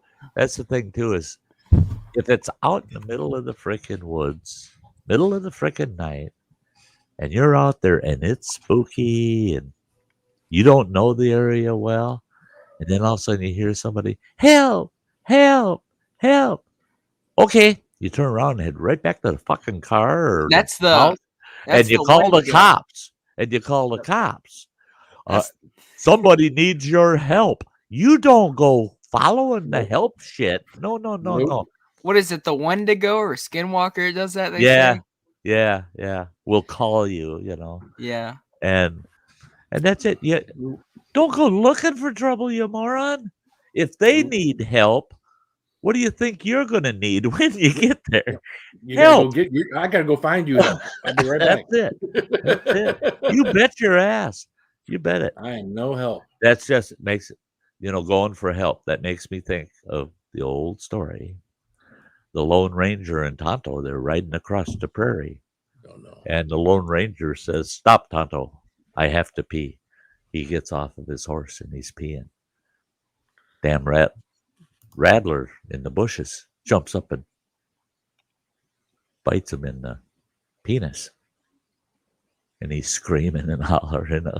And Tonto runs up. Oh, my God. And he kills the snake.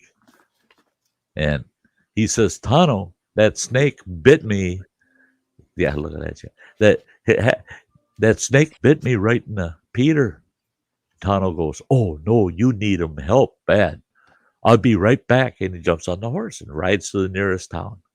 He gets there and he's, where's the doctor? Where's the doctor? They show him where the doctor. He says, the doctor, he says, Lone Ranger got bit on the Peter by rattlesnake. What should we do? And the doctor says, you get your ass back out there right away. He says, you got to suck the venom out. And he says, if you don't suck that venom out, he's going to die. He goes, oh, okay. He gets back on his horse, rides all the way out there, and the Lone Ranger's laying there holding himself. Tonto runs up to him. Lone Ranger, I talked to the doctor. And the Lone Ranger goes, oh, good. What do we have to do? He goes, me got bad news. Doctors say you're going to die.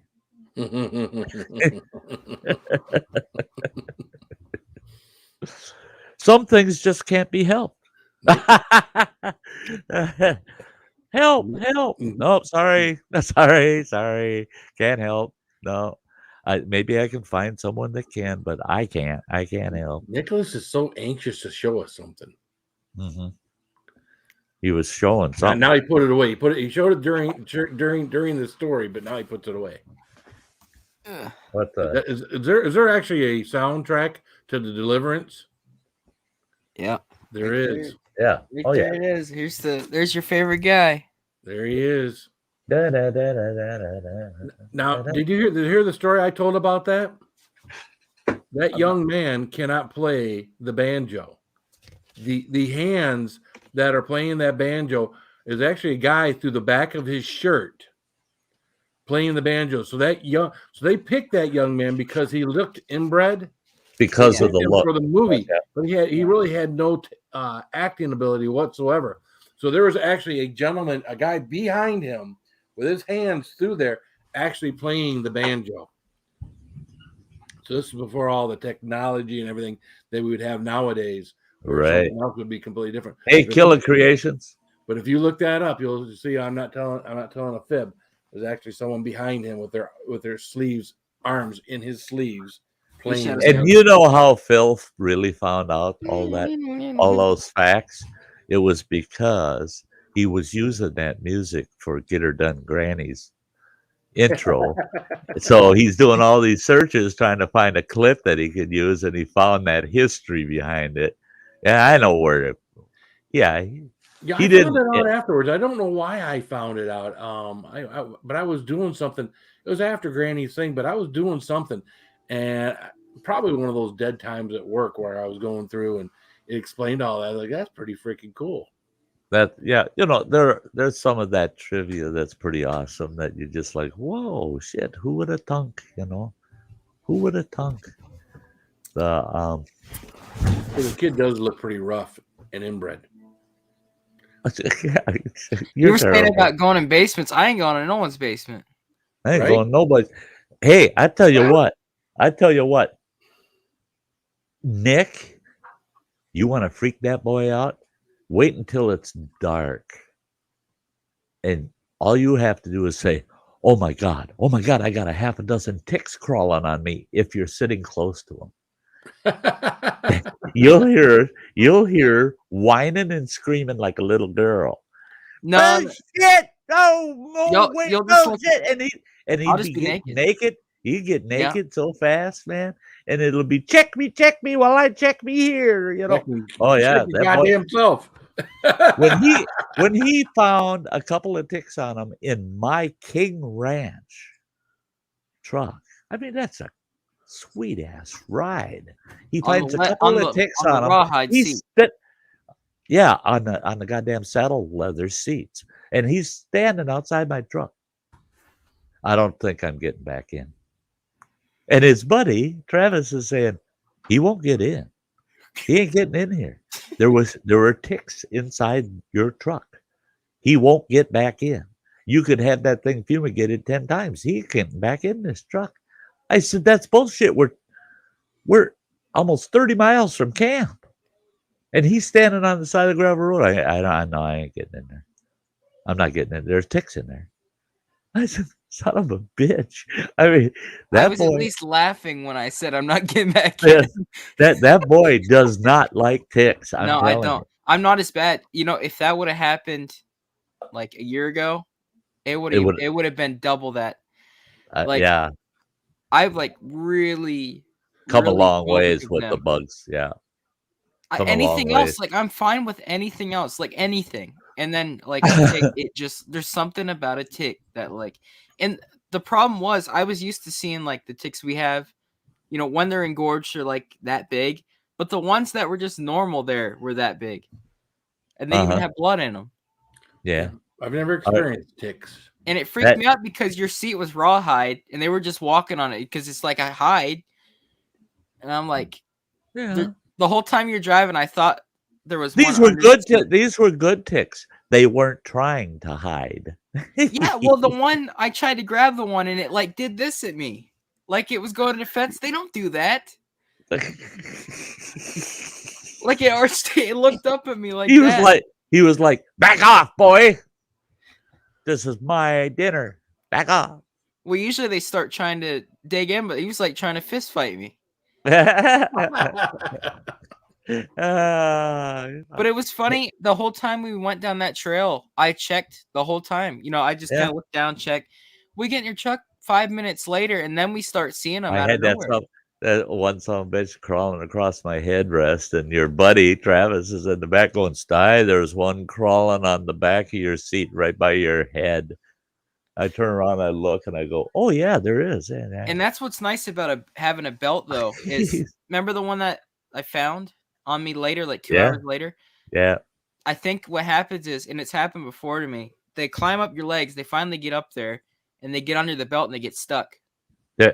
Well, they figure this is so tight in here, I might as well stop and have a snack.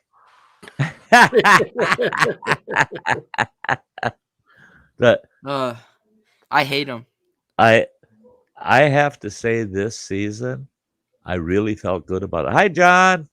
I had to felt good. I felt really good about this season as far as ticks go. I had a few that I had to deal with, but none attached to me. A couple tried. I caught them right at when they were trying, but all of them were large ticks. None of them were deer ticks. I didn't see a single deer tick this season. The problem here in 6 months.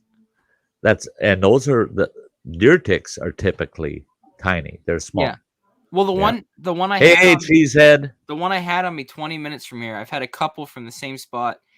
I'm not even kidding. Like if you got a pen and just made a dot on someone, they're that small. And it's not those mites people keep saying. It's ticks. Yeah. Like I seen it was a tick, and that's the worst part. Now this would have sent literally. Now I know that this would have sent Nick running right off the fucking mountain and 14 miles to get to town. Me and a buddy of mine were way the hell up in the backcountry in northwestern Montana, and there's this awesome freaking white-tailed buck. God, he was beautiful. 14 pointer. God, he was a beaut. I hit the brakes on my Jeep and I grabbed the 30-06 out of the back. Boom! Dropped him right there down the hillside. I said, come on, you got to help me. We got to field dress him, drag him up to the Jeep. We get down there. He grabbed a hind leg and rolled that sumbitch over on its back. And that sumbitch there were rocks falling off that hillside and chunks of wood. Well, he's scrambling like a sumbitch for the Jeep. I'm standing there, goddamn buck knife in my hand, ready to field dress this deer, and he's freaking out. And I'm looking around. Bear. There's got to be a bear if he's freaking like that. Then I look down at the deer. It's white belly. You couldn't find any where the brown fur was, but everywhere it was white, literally thousands of ticks. It was, and if you poke the fur, I poked the fur with a knife, and they just like cockroaches all over. I stood down there field dressing that deer, got them all gutted and field dressed. My buddy's up there in the Jeep going, ooh, ooh, ooh. And I'm going, oh, fuck you. You got to find better buddies. And I got up to the Jeep and I yelled at him, was yelling right in his face, get your ass down there with me and help me drag that fucking deer up here. That deer's got to weigh 230 pounds. I ain't dragging that some bitch up this mountainside alone. Nope, I ain't helping. I had to tie a rope to that fucker's horns and put a noose around its nose so he'd go up nice and straight and have at least 30 feet of rope before Bill would grab the rope. He wouldn't get more than 30 feet from that deer. And when we got it up to the top of the hill, it was about 20 feet or so from the Jeep. And he's going, that's close enough. That's close enough. I go, close enough to what? I said, drag it to the Jeep. No, that thing ain't going in the Jeep with us. Bullshit, it ain't. I had to put that deer in the. I picked that deer up myself, got it in the back of that goddamn Jeep. I had to drive all the way off that frickin' mountain, 30-mile round trip to drive off the mountain, put that son of a bitch on a meat pole at my place, and then drive all. And then I had to stop. Local gas station had a hand power wash thing there to wash your car. Had to stop there, spray that whole frickin' Jeep out, and then drive back up the damn mountain while he's sitting on a rock up there waiting. The rock he was sitting on was almost a mile down that hill away from where I butchered that deer. I said, if you're going to walk down the mountain, why didn't you keep walking? He says, no, I just wanted to walk far enough that it would take too long for those ticks to catch up with me. I said, what the hell makes you think they go from where we were parked? They're going to hike down the fucking mountain after you. Oh, yeah. Oh, yeah. How do you think? How do you think they got on that deer? He said they followed that deer and caught him. I said, bullshit. The deer went to them. You know. Oh, I only do half of that, like what you said he did. I'm not that bad. I don't like when you're in an area where you know they're hiding, and you go in. That's when it gets me. You know they're hiding. I would have loved it. Like when you go in a forest and there's like this sunspot and it's just this perfect patch of like green grass.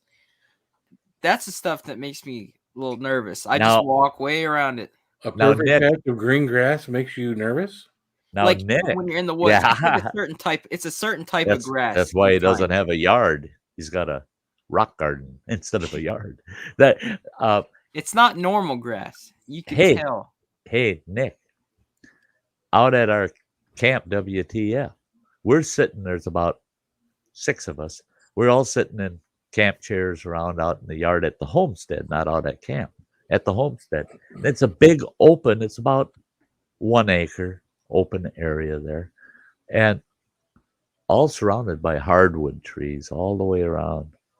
And we're sitting there, and the wind is blowing really hard through the treetops, not at ground level, but up in the treetops.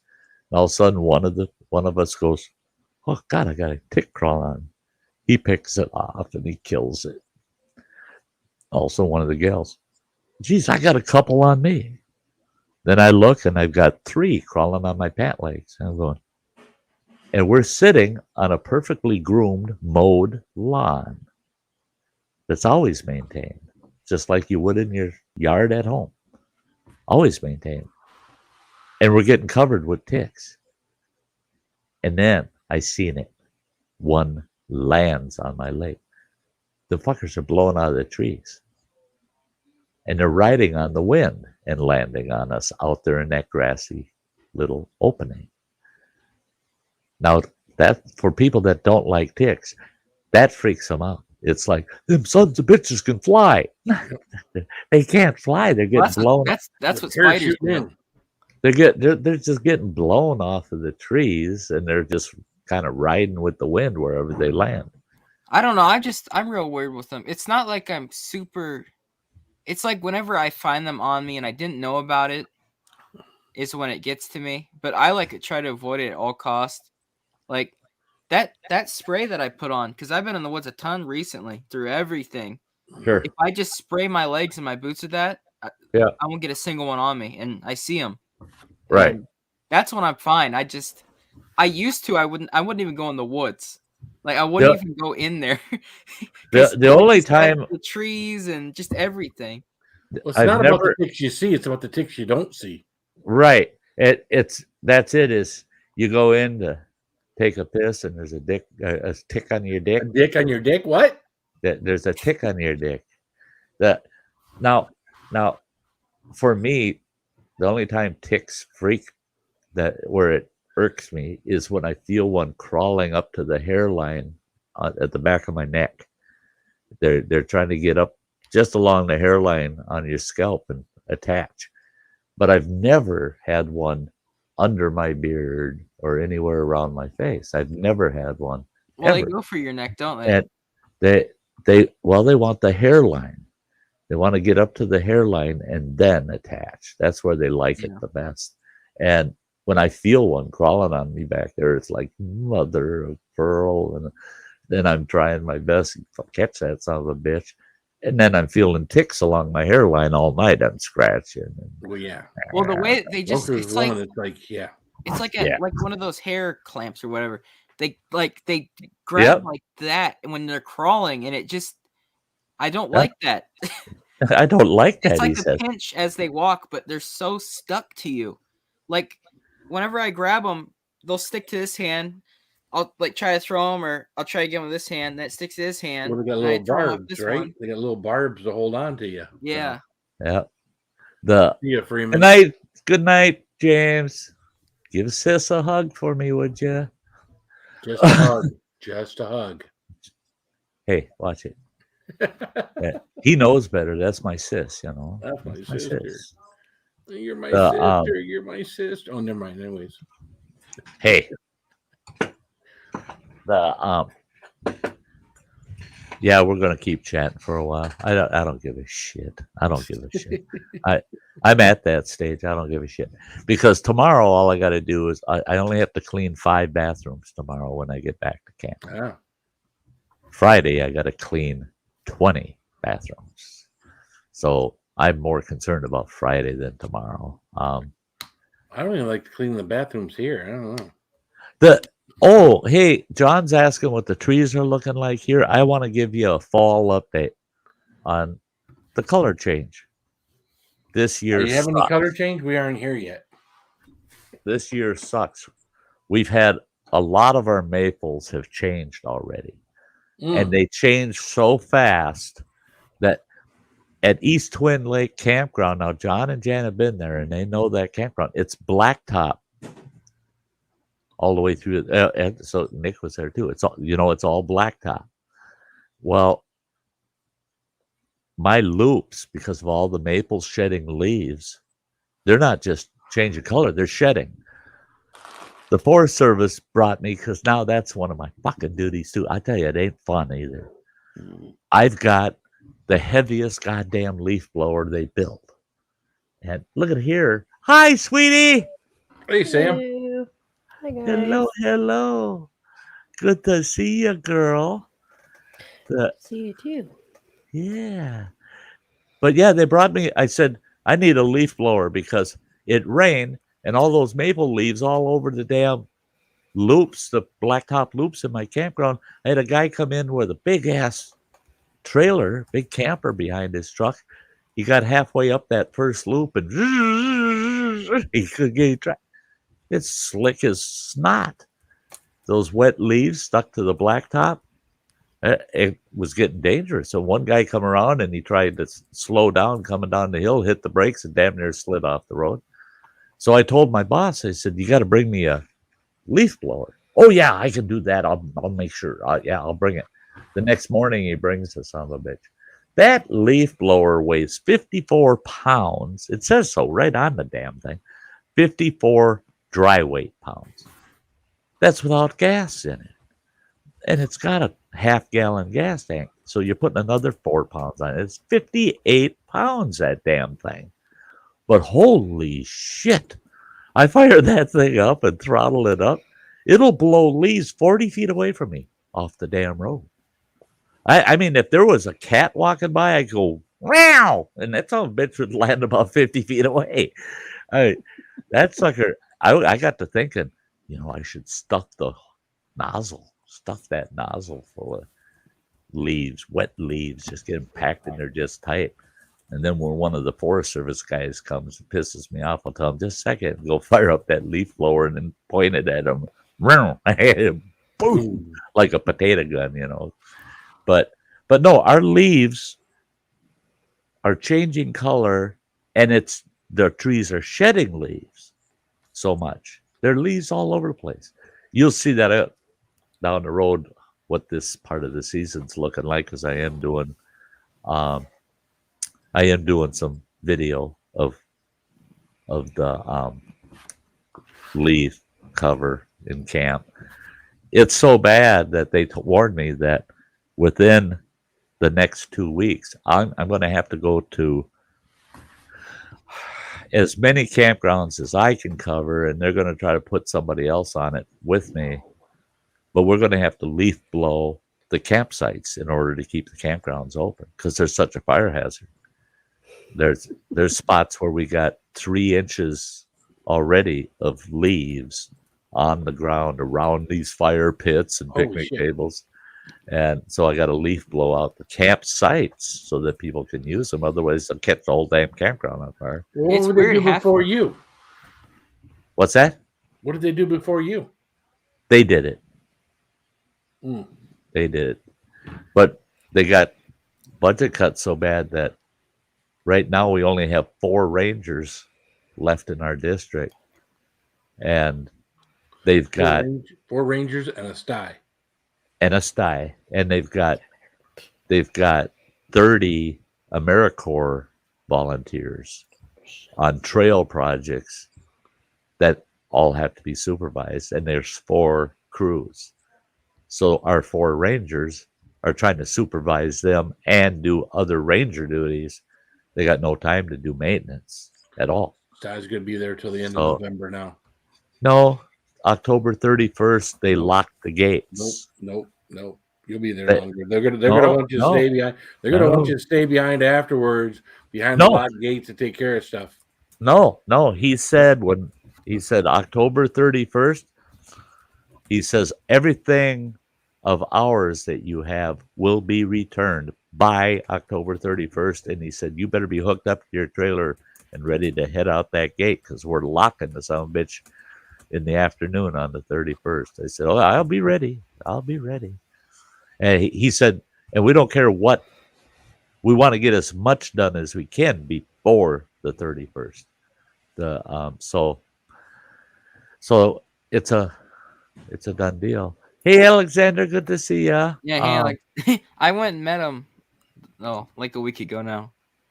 He was installing a solar setup like 10 minutes from my house. So that's cool. Who was? Alexander. Alexander. Job? Oh yeah, there you go. So you got made up.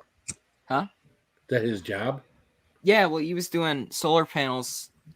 Like, he puts them up and everything. And the other guy that was there, he knows a lot of the technical stuff. The other guy, he was going. I asked him about it. He went on and on about all kinds of it. But I can't get over how much wiring there is to it. I tell you what, Samantha, that's cute. Why Tyga's Tyga?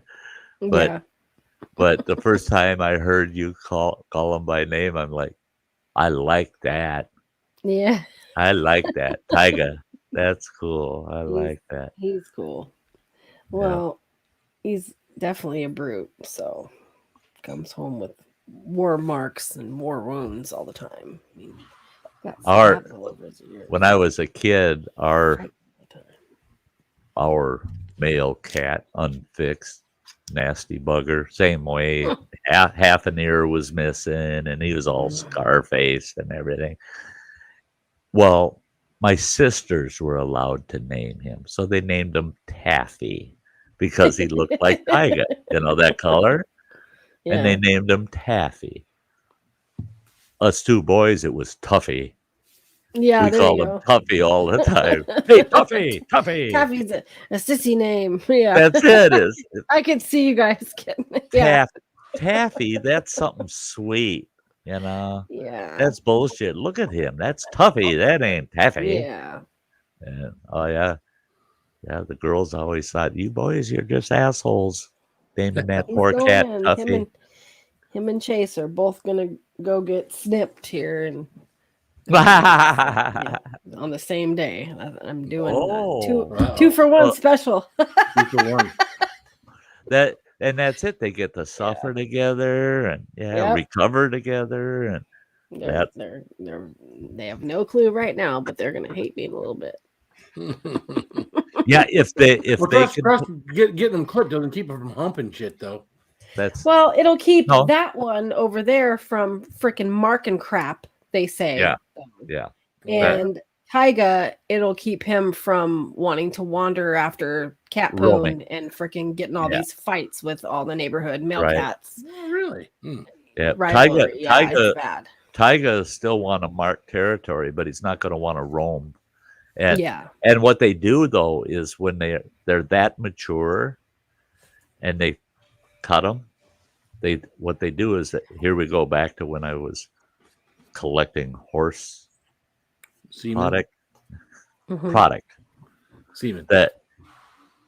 And I would castrate horses for people, and I'd always ask them, that's a pretty mature stallion. How do you want them cut? Do you want them just gelded, or do you want them cut proud? And to cut them proud, you don't cut the cord as far up. You cut that cord right close to the testicle. They still act like a damn stallion. They just can't breed it.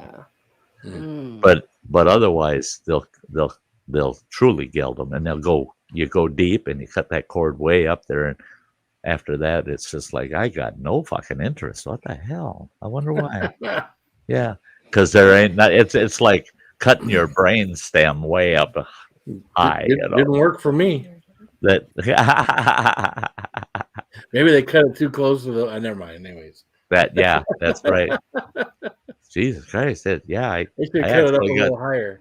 I got a little more interested instead of less interested. That's See you, Adventures in Heartland. Take care.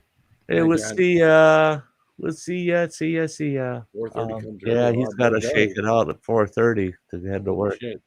I keep waking up early for no reason. I want to sleep in until like 11, but I wake up at like 5, or I don't know. I don't know. I can't sleep.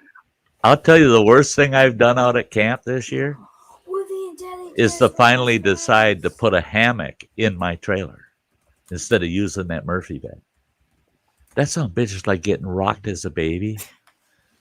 I mean, the other morning, I went to bed at about 11:30 at that night.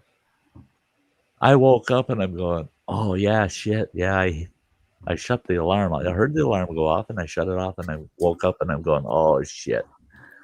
I should have gotten up. I bet you it was set for 7:30. I thought it's got to be 8:30. I got up. Son of a bitch, it was 11:30 and I looked at my CPAP machine and it said I had slept for 12 hours. Showing that off in the basement. Oh, this guy. It's been a long time and he shows up just to make me miserable. Look at Mike. Showing off his swans. He's eating a chalk stick. What's up, Mike? He just came up to tease you. What a stinker. He just wants to torture me. There he is. There he is. Yay. Hi, buddy. Hey, what's up, Mike. You been getting more silver, Mike? Good to see you, Mike. I haven't ordered any lately. I just went and bought some more. It dropped another $2. I'm not rich like you. I'm not either. I don't get much at a time. No Mystic Money. I haven't gotten back to Bob's Rock yet. I found out that is actually the official name of that outlet, Bob's Rock. I haven't gotten back there yet, but I'm going to be getting back there this coming week. Mike, I want to see you on that shirt. I want to take some shots of the colors now, and then I'm going to wait for another week and go hike back up there and do it again. I want to. You never seen this shirt? No. Oh, no. I'll show you. It says, never underestimate an old man and his cat, and then it's me and Earl. Shit, yeah. That is freaking awesome. I like that. That is. Oh, look at the face on that cat, too. That's perfect. Yeah. That's so his Holding that personality. fucking coffee mug, like, man. That's Earl all over. Like, yeah. I hope you're paying Earl for the shirt. He took my coffee mug. No, my buddy K&D Strapping sent me the link on Facebook. So when I went on there, you can actually personalize like the guy. You can change the beard color, the skin color, and then the cat, you can do, different colors on the cat. So I'm going to get another one and put my black and white cat over here. Oh, yeah? Yeah, this one here was cool. Yeah. Very cool. That's awesome. That's awesome. I wore it on my one live stream, so I thought maybe you saw it, Phil, because I had it on there. No.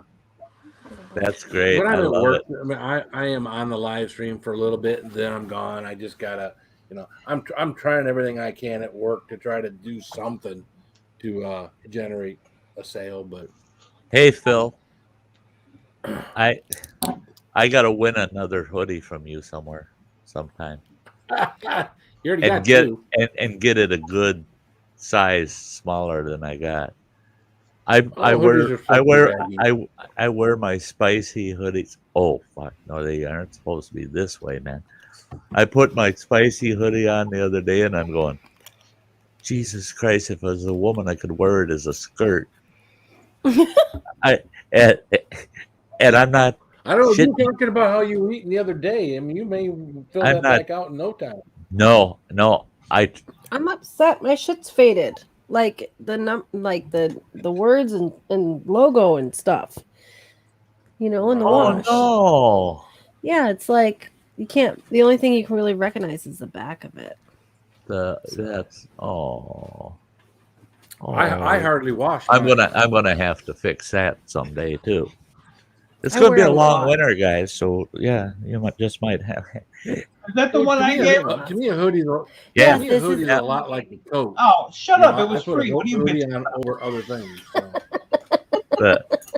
Yeah, see, now Phil, your hoodies, the black one fits a little better because I haven't wore it as often as much, but the green one's gotten so baggy and stretched out, just like holy shit. I actually had this gal and her husband, I come walking to their campsite, and she goes, "Why do you need such a huge hoodie?"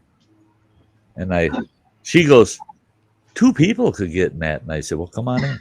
I lifted her. Come on in. Yeah, come on in. Her husband didn't want to talk to me anymore. Take care. See ya, Alexander. I'll be right back. I've just put in chat. That's why I didn't want to cut in to say bye. I just put in chat. See you, Alexander. So see you, Alexander. You didn't want to cut in since when? Well, I used to be really bad with that. I used to be really bad with that.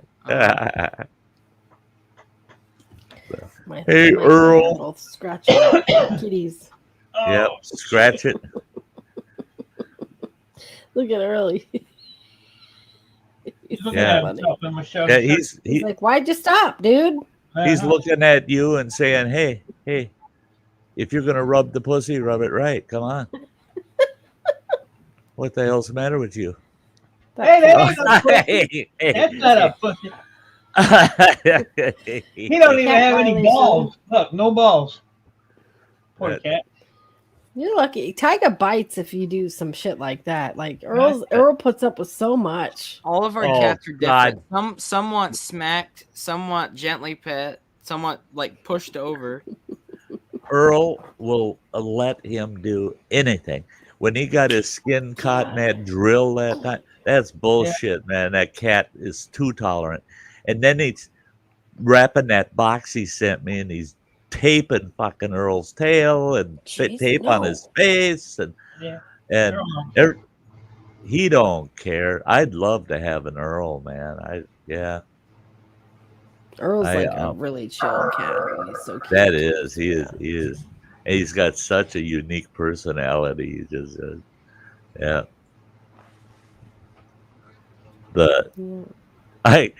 went to this camper's site. I needed to talk to him because we had run out of firewood, and I wanted to go tell him that I got our supplier coming out. He's bringing a whole new rack of wood out. And I walked into his site, and him and his wife were in their camper, and their dog was chained up outside the camper. And I didn't want to disturb them, so I just sat on their picnic table, and that dog comes walking up to me, and now this dog's goofy looking. It's a mixed breed of some kind. And it comes walking up to me, and he's acting a little cautious, but his tail's wagging a bit. Put my hand out, and then I patted him on the head. And then he come up, and I'm out there rubbing and playing with him and shaking his ears and scratching him under the collar. And all of a sudden I hear this woman go, "Oh my God, get away from the dog." And I go, "What?" "No, it's okay. I love dogs." And her husband comes out of the camper, and he goes, "Oh my God." And I go, "What?" And he goes, oh. He says, we've been worried the last 3 days here in camp because we've already paid 2 settlements for him biting people. He's the nastiest bastard in the world. He'll bite. He doesn't like anybody other than the 2 of us. He bites everybody. So we got to keep a close eye on him. I said, well, you didn't keep a close eye on him now. I said, he could have ate me up. And the guy says, and he should have. He says, that dog's mean, nasty. That dog somehow snapped his collar the next day. I come out of my trailer. He's sitting outside my trailer, wagging his tail. I sat out at my picnic table, petting him and playing with him. And all of a sudden, I hear them screaming for that dog, hollering, and that dog kept looking like, yeah, after Ty's done petting me.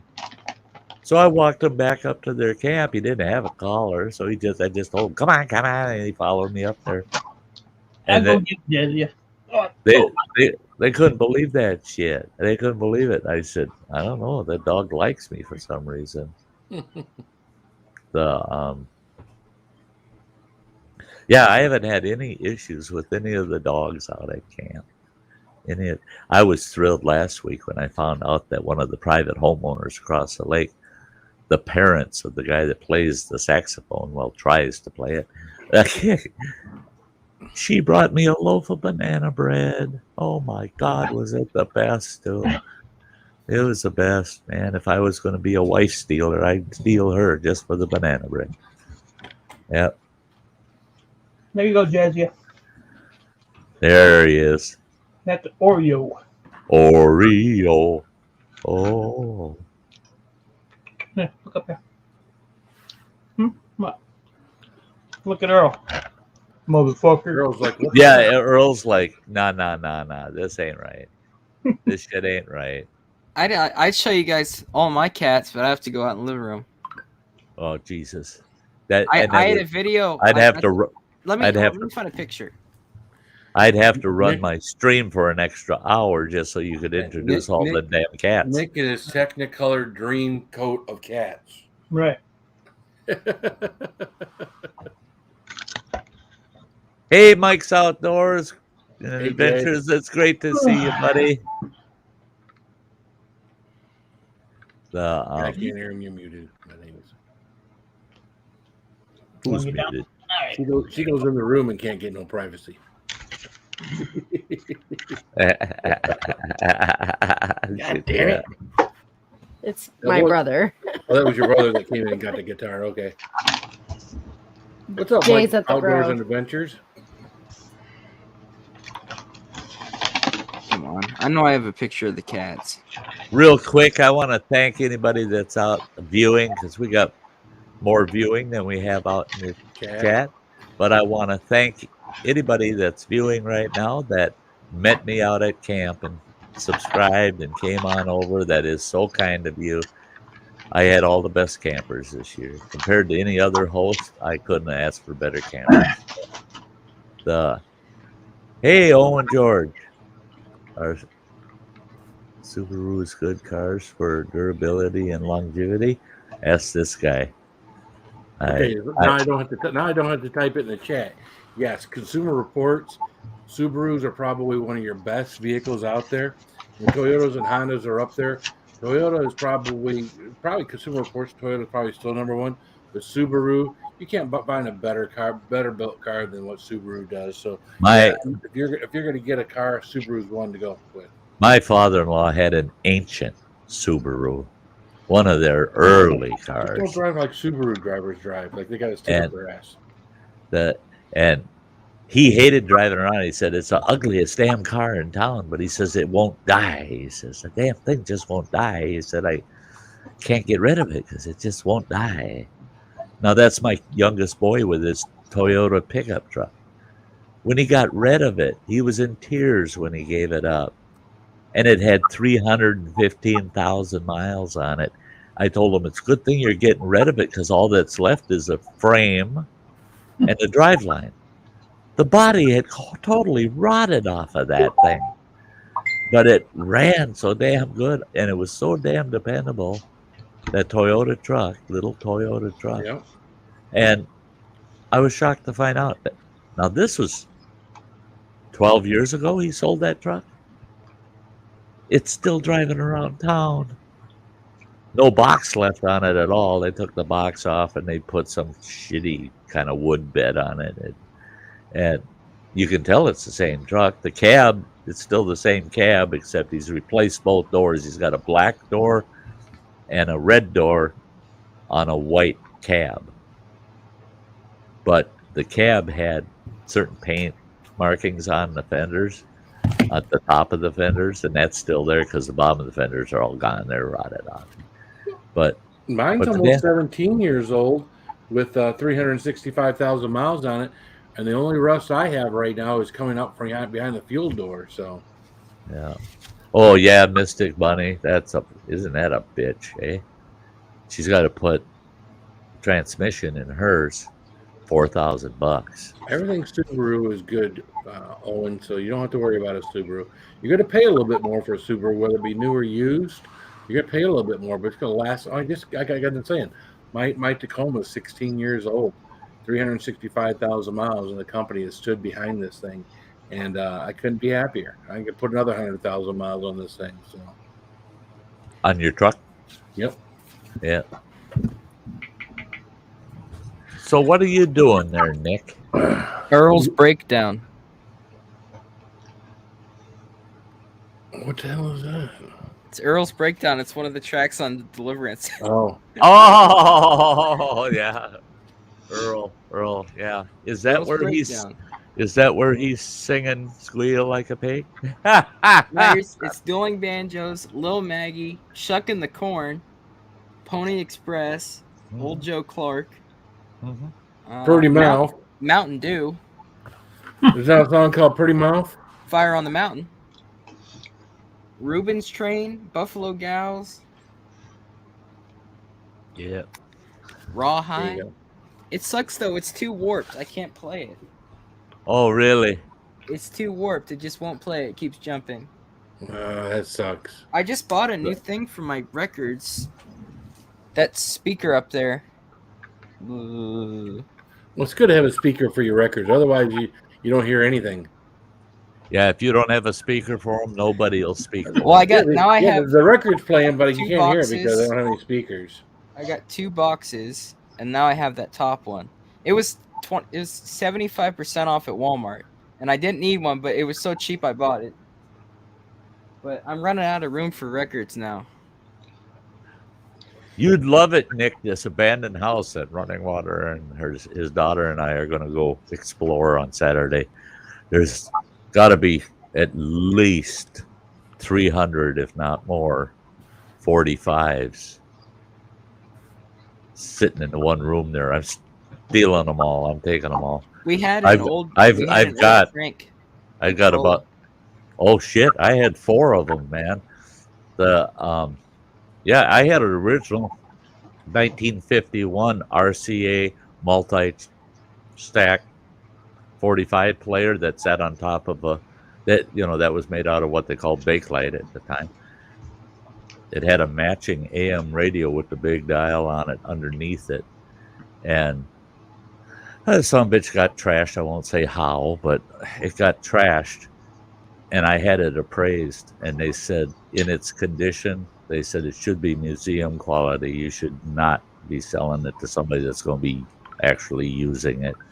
It was in perfect operating condition, and there wasn't a single scratch on that whole player.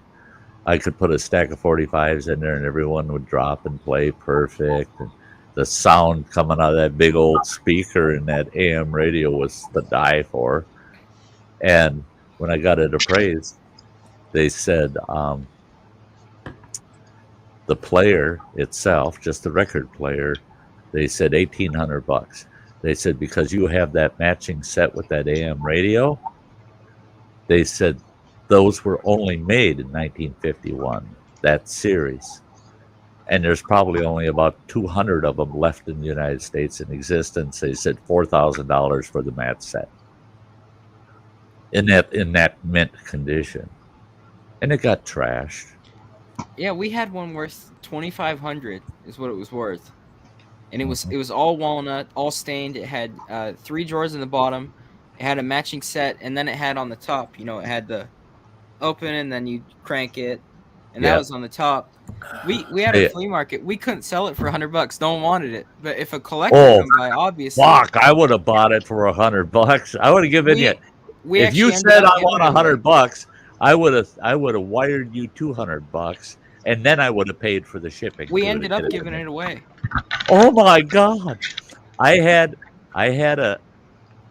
a part that we called those parlor Victrolas that had the wooden lid. You lift the wooden lid, and the crank goes through the side of the cabinet, and it's got the shelves for the records. And those parlor Victrolas are priceless.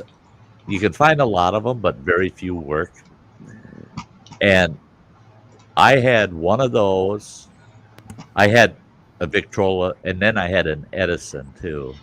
That one wasn't worth as much as the Vic, but I had a Victrola tabletop with the big brass horn, Yeah. And those all got trashed same time the other. I collected the oldest one I had was the cylinder player is an Edison, and then the newest one I had was a record player from a high school from 1964. And that, they were in the big square case, and they'd play anything from 45s to 78s. And I had one that was in mint-ass condition, just like it was new in 1964. And I still got a shitload of the records.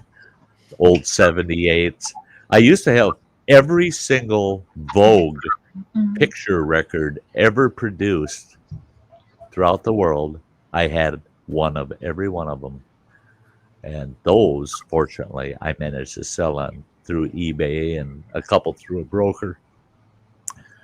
I made a ton of money on them. I was buying them for $50, $75 a piece, and some of them I turned around and sold for $1,200 just for one record. Expensive. Yeah, I love that old vinyl shit and the old fucking 78s. You talk about that vinyl being warped. I've never dicked around with the actual vinyl, but those old 78s, if they got a crack, a nice long crack in them, or if they warped, you put them on a cookie sheet and you stick them in the oven at 180 degrees, and you watch. You got to have an oven with a window that you can see in there, and you turn the light on and watch. The minute that record goes totally flat, pull it out of there and let it slowly room cool. And with the cracks, if they got a crack in it, you put it on a cookie sheet and you flatten that crack out, get it so that you can put it on your record player and test it, make sure it's not skipping in the crack. Carefully take it off, put it on that cookie sheet, put it in the oven at 180 degrees for about 15 minutes, and then you pull it out. Don't touch that record till it's at room temperature. You pick it up, and you can't see or move that crack. The crack's gone. It would actually weld itself back together, or it would flatten itself out if it was warped. That's, hey, Peppers. But I've got 2 records in storage over at Running Waters. The one's cracked. I gotta repair it someday. But the cracked one, there is a blemish on it, and that record's only worth about $250. But I've got the matching record, the exact same record, that's in near mint condition. That fucker's worth $900, just like that. I mean, if I said it's available for $900, I'd probably have 50 or 60 people fighting over it. And their original cut, the Boogie Woogie Bugle Boy, done by the Andrews Sisters. And these were original cuts during World War II. And did you know Very few of those ever got distributed or sold in the United States, and the ones that did all went to military bases. But they cut over 800,000 of them. But Wow. yet in the U.S., you're damn lucky if there's 1,000 of them still in existence. They all got shipped overseas. They got shipped to the Pacific and to the European engagement. They got shipped out there as morale builders to all of our branches of the military that were overseas. That's why they weren't so available here in the U.S. They were literally, that record was cut for our fighting men. That was pretty cool. My mother knew the Andrews sisters. They went to school together for a while. Yeah. And yeah, that it kind of ages me. I just love the Andrews sisters, man. It's too bad they ever got old. You sure did. I did not. I haven't aged a day in the last 30 years. Mm-hmm. Yeah, I'm just stuck here. Oh, Hey, oh, I gotta get over to StreamYard. There we go. Check that out. And favorite area to camp in New York. Ever done Adirondacks or Finger Lakes, Watkins Glen? Best memory of New York camping. If not, then planning to go where? I can be 110% honest with you, Owen. I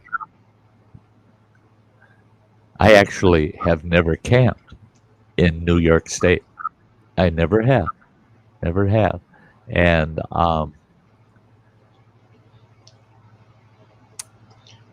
impressed. I thought I was going to have to help you with planning that. to go where? See, I'm not planning to go anywhere camping except right back to the campground I hosted all this year. And that'll be either the third week of April or else May 1st, right on the nose. Yeah, I'll be right back out at camp.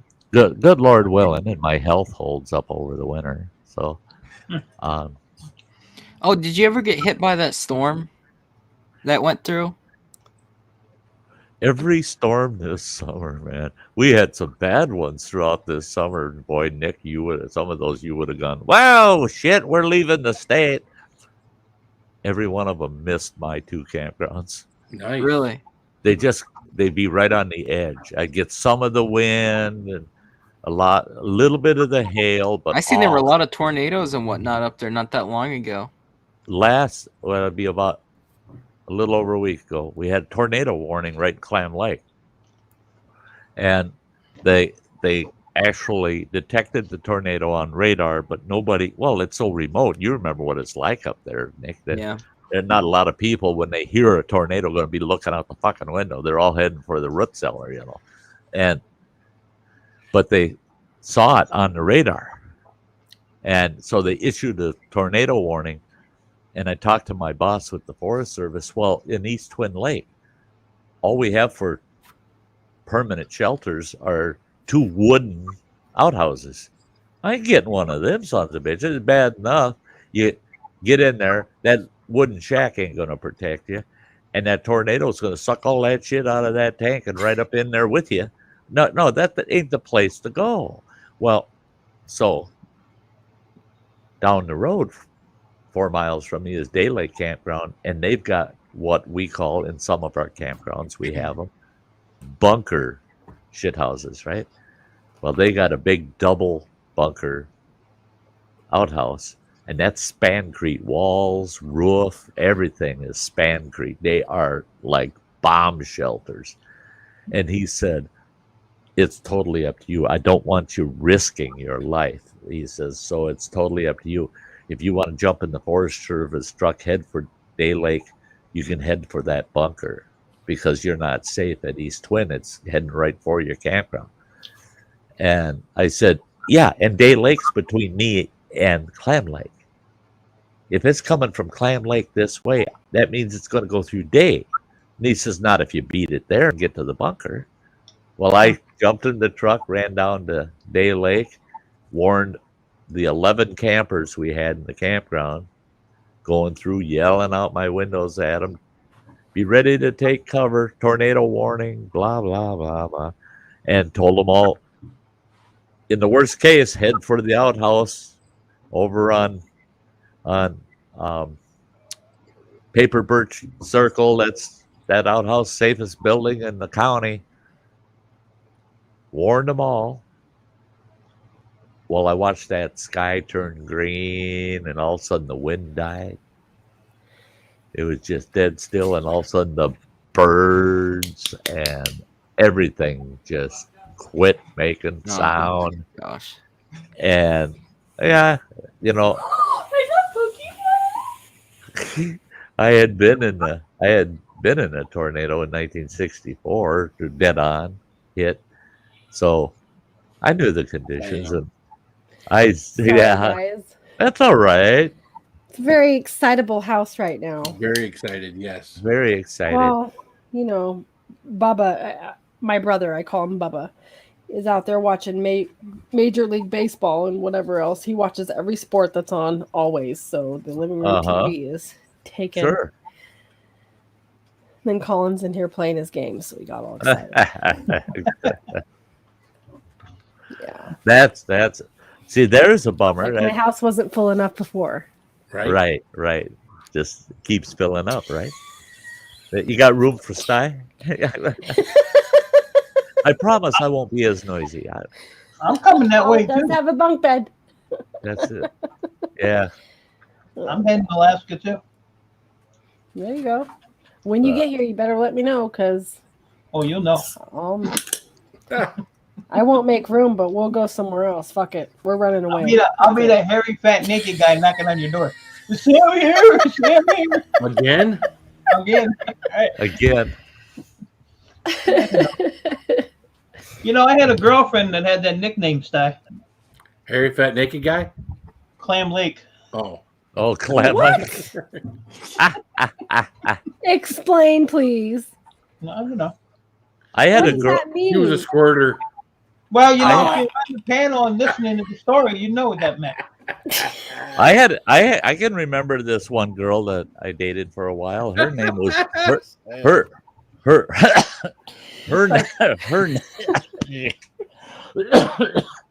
her name was Liberty Bell. Yeah. No shit. Mm-hmm. Yeah. Dirty old man. Mm-hmm. Her name was Liberty Bell. You know why they named her that? Her crack was about that long. I know. Damn. What the flying heck? Look, I don't eat Wow. these. I don't eat Oh, these. isn't that terrible? Banana slices. Slap them. Oh, that's He's organic. coming. I thought that was orgasmic. Now I don't feel bad when I call penises No wonder they tremors. don't work. Would you call them what? Tremors. Tremors? That's what they look like. Sandworms. Yeah, shit. I never Don't stuck look mine right in at the them because they're dirt. coming for you. I never stuck mine in the dirt. You fell. That's yeah. Tremors, look out! Mostly it's the uncirced ones that look like that, though. I used to. Ah. Yeah, Those are I used- scary. yeah. You a lot of experience there, Sam, do you? I've seen one, and I was scarred for life. Scarred for life. It was my roommate in college's boyfriend at the time, and he felt froggy. And he comes out in the living room, and he's all waving it around, and I was screaming. I was like, "Get the fuck out of this house!" It was bad. You didn't even let him Never put again. pants on. Just Yeah. get out. Just get out with that thing. Get out of here, out on the Right? street. Yeah, I can't remember how old I was when I realized they didn't all look like us guys from the Yeah. U.S. Well, when they asked me when my sons were born, they were like, "You want a circ? Yes, do it now. No question." Well, you know, my dad, and I didn't realize You can get this, my infection. dad didn't get it until he was 50 years old. Yeah, it's not very sanitary. Yeah. We were Well, just it is talking if about you this. take huh, care Bubba? of your shit, but you got to really take care of your shit. Yeah, you do. He's like, Frank's like, you gotta lift the skin to clean it. That's yeah. Yeah, you can't be afraid of your own shit. That yeah. Hey, did y'all Well, watch my? I tell you what now. Now, I don't, son of a bitch, I'll end up with a troll over this for sure because they'll say I'm anti Semitic and shit like that. Get real. Go to hell, whoever thinks that way, because I am not. In fact, I'm very close to a Orthodox Jewish family, very close to them. But there's the one son and I were buddies for years. And I don't remember exactly how old he was, but it was early teen. And I got to go. I was invited by his grandmother, so I couldn't say no. I couldn't believe that shit. They hold this big fucking party, and it's a brisk. At age 13 for Jewish boys, it's a brisk, and that's when they circumcise them. Yes, and they circumcise them in a room full of fucking people. Yeah, they don't do that nowadays.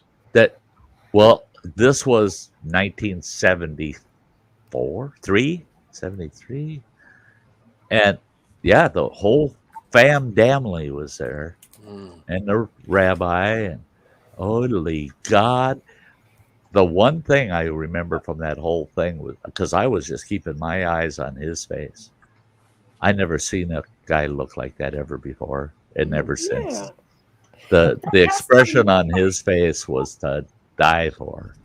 Yeah. It was scary. It has to be embarrassing or mortifying even, and painful. And you got all these people freaking looking at you. Yeah. Like, oh, you're getting your dick skin cut, but we're here to watch and we're supporting you. Right. And the thing is the way they cheer after it's done. Yeah. After the rabbi's totally finished with his garb, and then they cheer and clap, and they all want to hug him. And he's like, hug me my ass. You're not touching me. Yeah, don't come near me. Yeah. Yeah. Hey, and you don't have to be doing it. Have you been to Niagara Falls like the great Nick Green Outdoors? How about everyone else? The great Nick Green Outdoors. I have been to Niagara Falls when I was driving truck over the road. I just worked out where I had to do a layover right there at Niagara.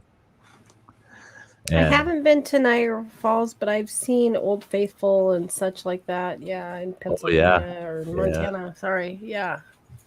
Old Faithful's up there in the corner, right above there. Old Faithful, right there. Hey, I tell you what, I'm old, but I'm faithful, man. I ain't as good as I once was, but I'm good once as I ever was. Yeah. Hey, did you guys watch my first video I uploaded today? No.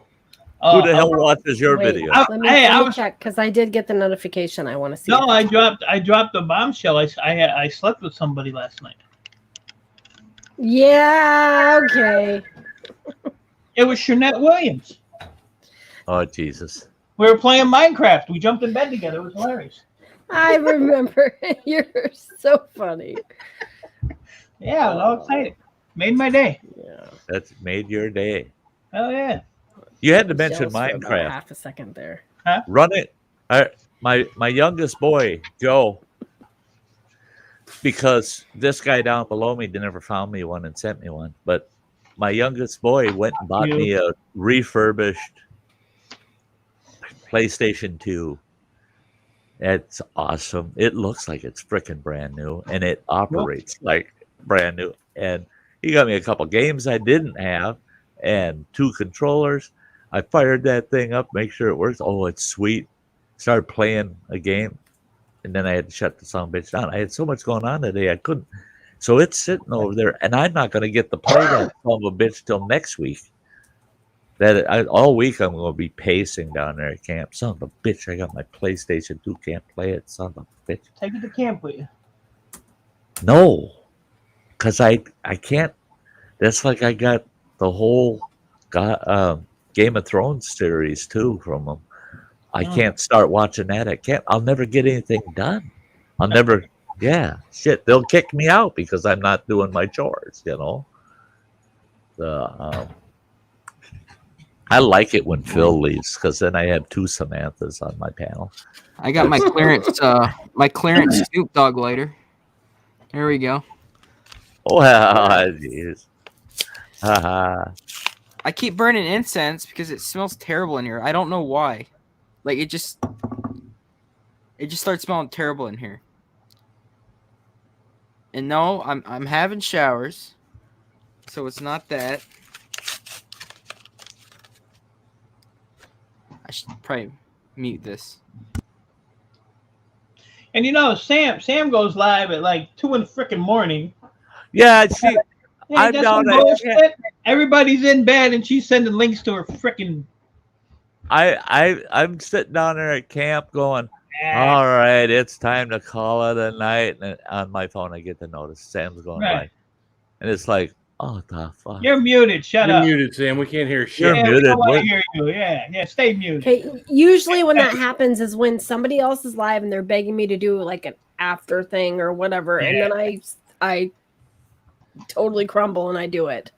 But I've tried to go early, you know, here and there and get y'all there. It's just hard. The scheduling sucks. I when I'm at camp, I only try to get on the panel when Phil's streaming. Yeah, because I know my phone's gonna fuck up. After I'm on there a few minutes. When Sty comes back, it'll be nice to get my Wednesdays back. Fuck your Wednesdays. I was thinking, I got. Well, that's right, because I do the Wednesday show is only an hour long, and it's before you start, so that works. Yeah, okay, I'll keep that slot the way it is. Kiss my ass. Yeah. Yeah, but I tell you what, I'm taking my Monday, Wednesday, and Friday at what was that? 5 o'clock. 5 o'clock. Yeah, I'm keeping those, and I'm doing around the campfire Thursdays at 7, and my Sty Story Sundays at 7. I'm going right back to my standard schedule. Yeah. I'm sorry, I love y'all, but I've had that fucking schedule for almost 2 years. I ain't giving it up. Well, ain't nobody taking it over from you, so ain't nobody. No, I know this is pretty well random. Yeah, well, I mean, I hardly ever do anything on Sundays, so. Yeah, well, you will when I get back. You're gonna have to be out there, so I can give you shit. Yeah, I give you shit right back. You were saying about the leaves and all that. I'll be busy soon. It got cold here fast. Oh yeah, like it just got cold. Leaves are falling. Like half the trees are fine. Like they're not even changing yet, and the other half they're already on the ground. See, that's what we have is our birch and a lot of the. I have to say the aspens, the birch.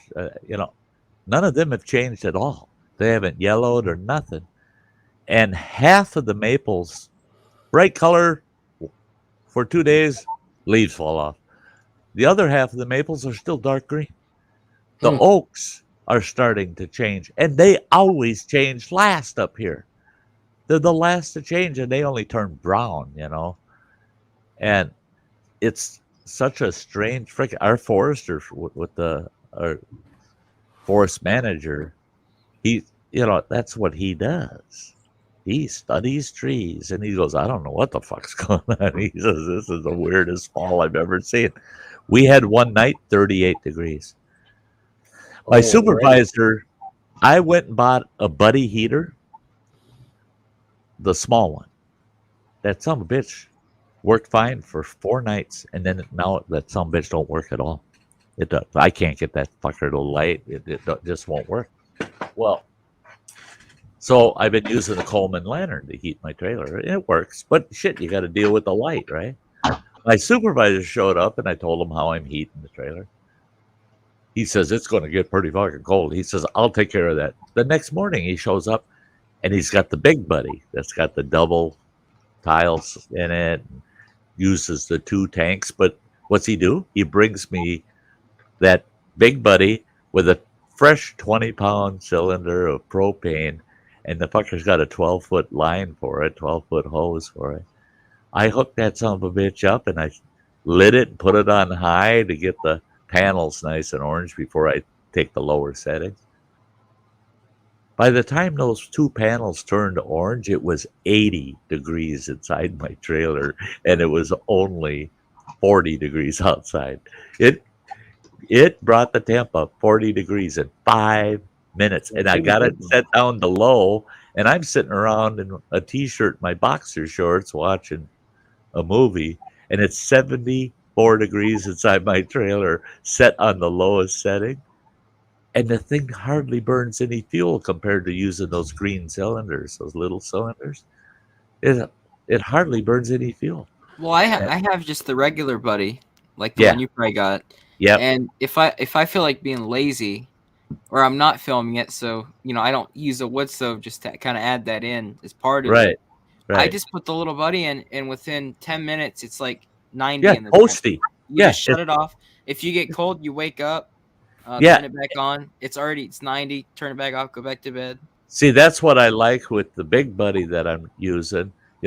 Because they sit there with just pilot light running if you're not using it. Yeah. And the only time I shut the pilot light off is in the morning, and leave it shut off all day, and then relight it in the evening.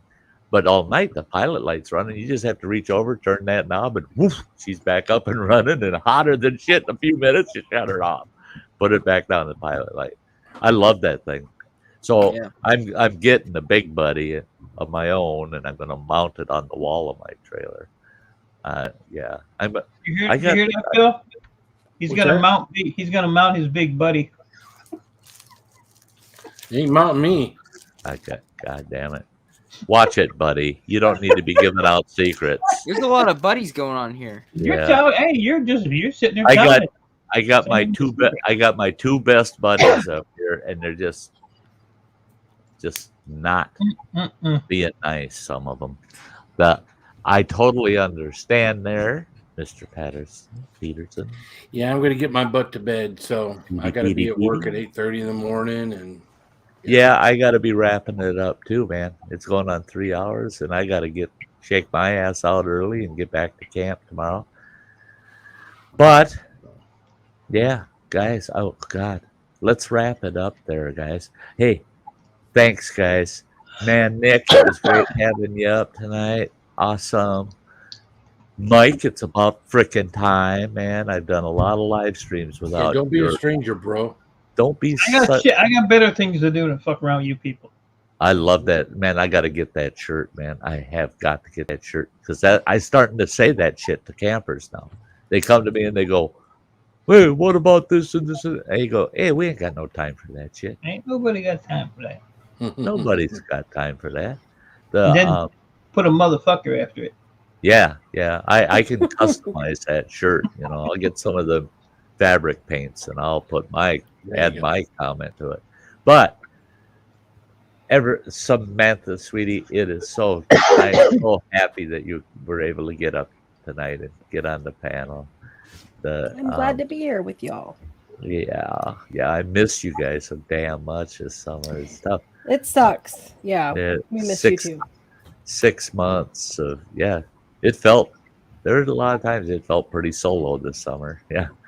So, but all the folks out in the chat, I love y'all. I do.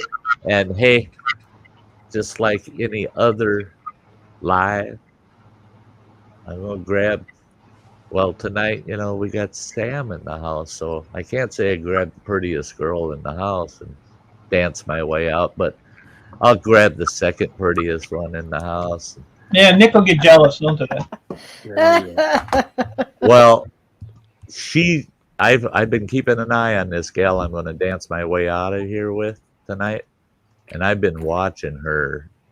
She's wearing a mask, but she's been eyeballing Nick over there.